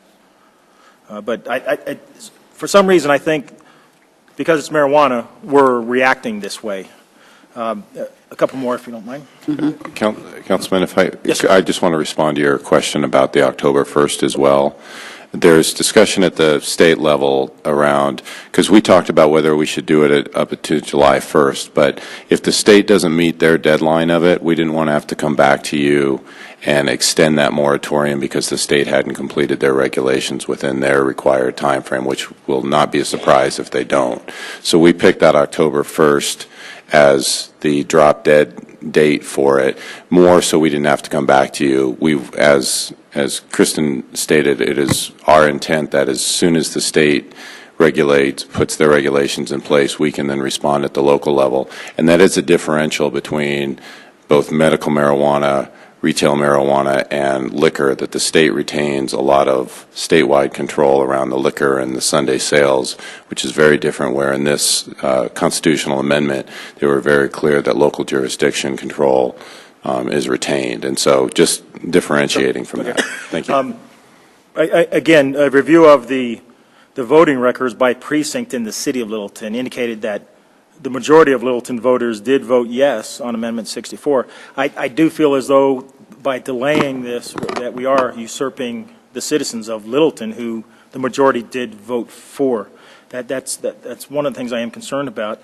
And last but not least, now, and this would be in relation to what you just said a little bit ago on steps that we should take. And I think this is the step recommendation that we got back in October, so it was before the election, that City Council could adopt an ordinance prohibiting marijuana facilities with a sunset provision that is effective upon the outcome of the ballot measure, which could take place as no sooner than January 1st, 2014. So there was that other thing that she had recommended that we could, or the possibility that we could do, that we could just prohibit with a sunset on it until, I guess that would be what a ballot measure for the citizens of Littleton. So that's a possibility, I presume? Yeah, I think City and County of Broomfield has done what you're describing. So if you'd like, I can come back on second reading and report on that.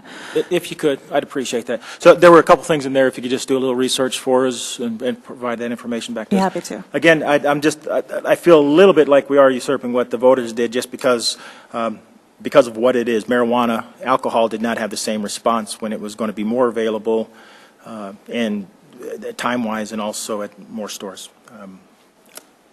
That is it. Thank you. Thank you. Anybody else? Jim?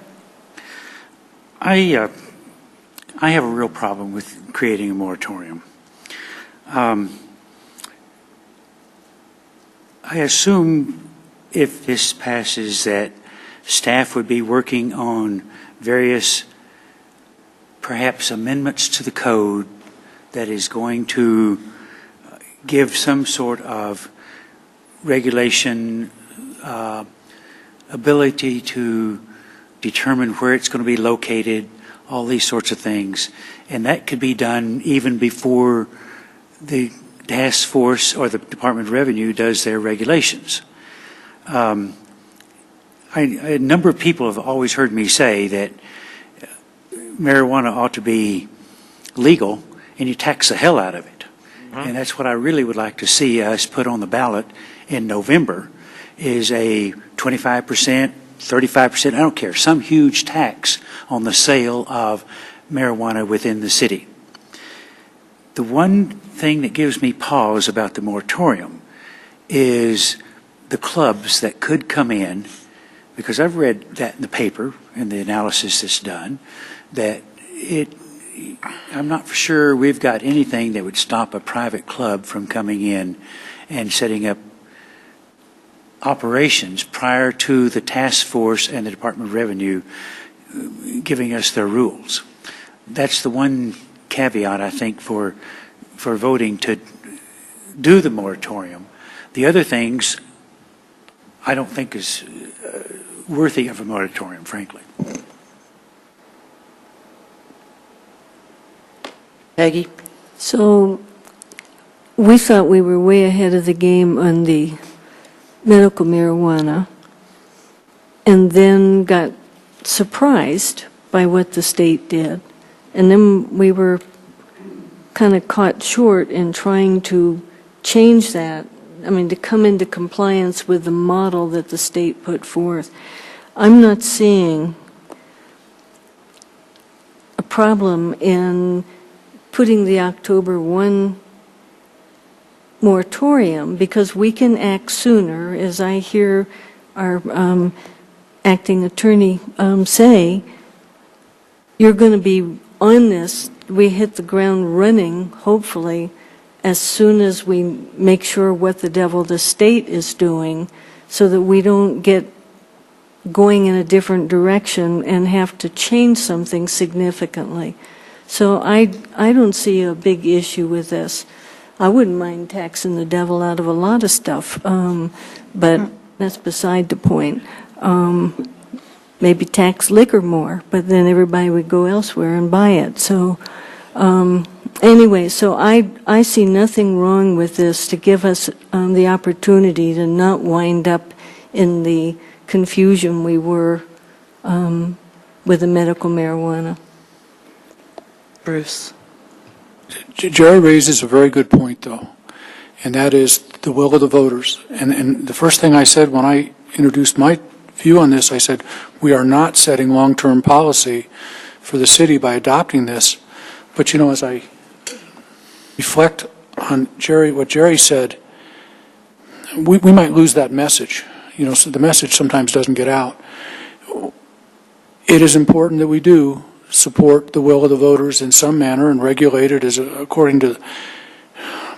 I don't want the wrong message to be that the moratorium somehow states a long-term,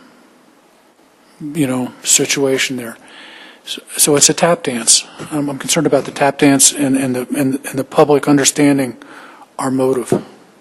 And should council support this, I can work with Kelly and make sure that people are clear that we're tying the moratorium time frame to the state creating their regulations and then giving us time to do the local regulations, because my guess is most voters really thought about it being the recreational use of marijuana, not the retail component and the clubs and those kind of things. And that is not what we're discussing here tonight. That's what we're going to be bringing back to you on the earlier question about, I think from Councilman Stallman, on building code amendments, criminal code, licensing changes.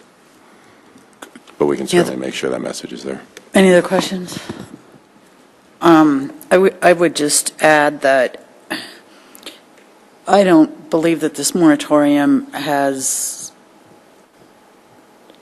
I believe that this moratorium is a smart move for us to do, for the voters, for those who voted for it and those who voted against it. the state has put together a huge task force. They're trying to figure out what to do. Every city is trying to figure out what to do. Every county is trying to figure out what to do. Every time you start looking at this a little closer, you see all the different things and that nobody thought about, and these grows in the home, and how does that affect your next door neighbor? 4 kids move in, and suddenly they've got a huge pot farm in their house, and it's legal. So all of these things are things that it's our responsibility to protect the community from this type of poor legislation and not let that happen. And I think that I will say that on the medical marijuana, when we did our ordinance on that, I think it was a strong and powerful ordinance, and I think that it was used by a number of other cities. We were the leading city on that, and the state spent a whole lot of time scrambling and trying to figure out what to do, and at the end, they came back and decided to call them something different and treat them different. So we made some tweaks and adjustments to that, but we have wound up with, I think, a very well-behaved medical marijuana contingent in town.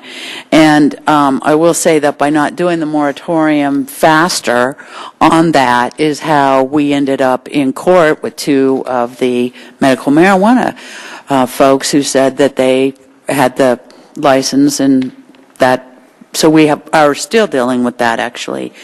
Anyway, enough of that. We are in a public hearing. We should probably be at questions and not lectures. I just overstepped. Does anybody have any more questions? Okay. Phil, did you have a question? It was more a comment, so okay. I'll wait. Okay. Okay, so no more questions from council. This is a public hearing. If anybody would like to come down and speak to us regarding this issue, you can do so now. Okay, seeing no one, I will close the public hearing and ask for a motion, please. Madam Chairman, I move that the ordinance imposing a moratorium on the submission, acceptance, processing, and approval of applications and the licensing, permitting, establishment, or operation of any recreational marijuana establishments and marijuana clubs be approved on first reading. Okay, second, please. Second. Okay, we have a motion and a second. Council discussion. Phil? Yeah. This, just to reemphasize what Councilmember Beckman said, this is not a long-term element, but Amendment 64 essentially said regulate marijuana like we do liquor. Liquor has a lot of components, both with a quality control on one side, access to for appropriate folks on another side, and I think there's a lot of folks that are out there that are testing some things that I think folks that voted in favor of Amendment 64 might wonder a little bit about. One way of getting around some things on one end is the gifting. If folks have read the Denver Post, I think it was actually this morning. The other is the clubs and their approach. And I think what this does is just allows us to have some time so that we're going to do a thoughtful and good and quality job and to have an opportunity not only to do what the voters were looking for, but indeed not do some things that the voters weren't necessarily looking for as well. Any other comments, Jim? Well, I'm going to vote yes tonight to get this on to the second hearing. But I have some grave concerns, and I would like to urge staff to move forward as expeditiously as they can with coming forth with what needs to be done. So soon after July 1st, we can remove the moratorium and move forward with what we need to be able to do our licensing by October 1st.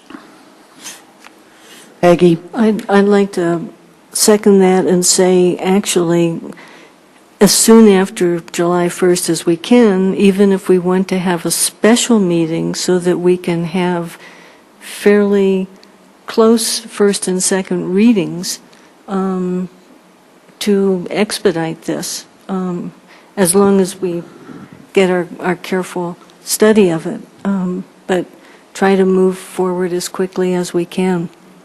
We hear you. Anybody else? Okay, we have a second, and a motion and a second to move this to a second hearing. Ready to vote?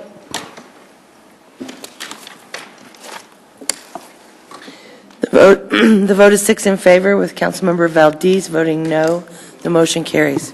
Okay, we have our final item for the evening, a resolution. Jim, this is a resolution opposing Senate Bill 13-25. Did you want to say anything, or I can kind of sum? Well, the issue I've got with Senate Bill 25 is that I believe very strongly in our ability as a city, through either council action or the will of the voters, to determine whether we want to have a negotiated agreement with the firefighters union or not. And in my opinion, Senate Bill 25 takes that right away from us, that we no longer will have the right to do that. And I just have real problems with Senate Bill 25 and would like to see it not go any further. So supporting this would be what I would do. Thanks, Jim. Mike, do you mind coming down and giving us a bit of an update on what's going on and where this is headed and why this is on our desk tonight? Sure. Thank you, Mayor, Council. Senate Bill 25 introduced to session. Oh, yeah, Mike. State your name and title, please. Oh, sure. Mike Brodden, Deputy City Manager. Thank you. And this is the first time I'm before you as well. Better make it good. Oh, sure. I'll try. I'll make it exciting as I can. The Senate Bill 25 mandates state mandated collective bargaining for firefighters. So it has both a financial impact as well as a staff impact for the city. The resolution, included with the resolution, I also handed out CML's fact sheet for you, which kind of runs through the general objections that the Colorado Municipal League has on the bill itself. As Councilmember Taylor noted, it disenfranchises voters, takes away both the potential of voters to amend it once the bill is adopted, as well as in some jurisdictions they've already adopted collective bargaining by the will of the voters, and this would add additional provisions to that, whether or not those local voters approve those. Like I said, it is state mandated, so it does create a declaration, or it does include a declaration of statewide concern, taking away that local authority to do much of anything with the bill itself. Unfunded mandate, and it injects the state into a local personnel matter. So those are the main concerns behind it. And I'm happy to address any questions that you have. As it stands right now, I should note too, the governor just came out today and said that late afternoon said that he likely could not support the bill in the way that it's written right now, and urged people in the House side. It's already passed through the Senate. It's now on to the House. It hasn't been calendared, but it has been assigned to House State Affairs, which is generally a kill committee, a place where bills go to die. But this one may have a different standing in that committee. So, but anyway, the governor has said that he would like to see the Democratic leadership revise the bill and ensure that local control is preserved, but still recognize the firefighters and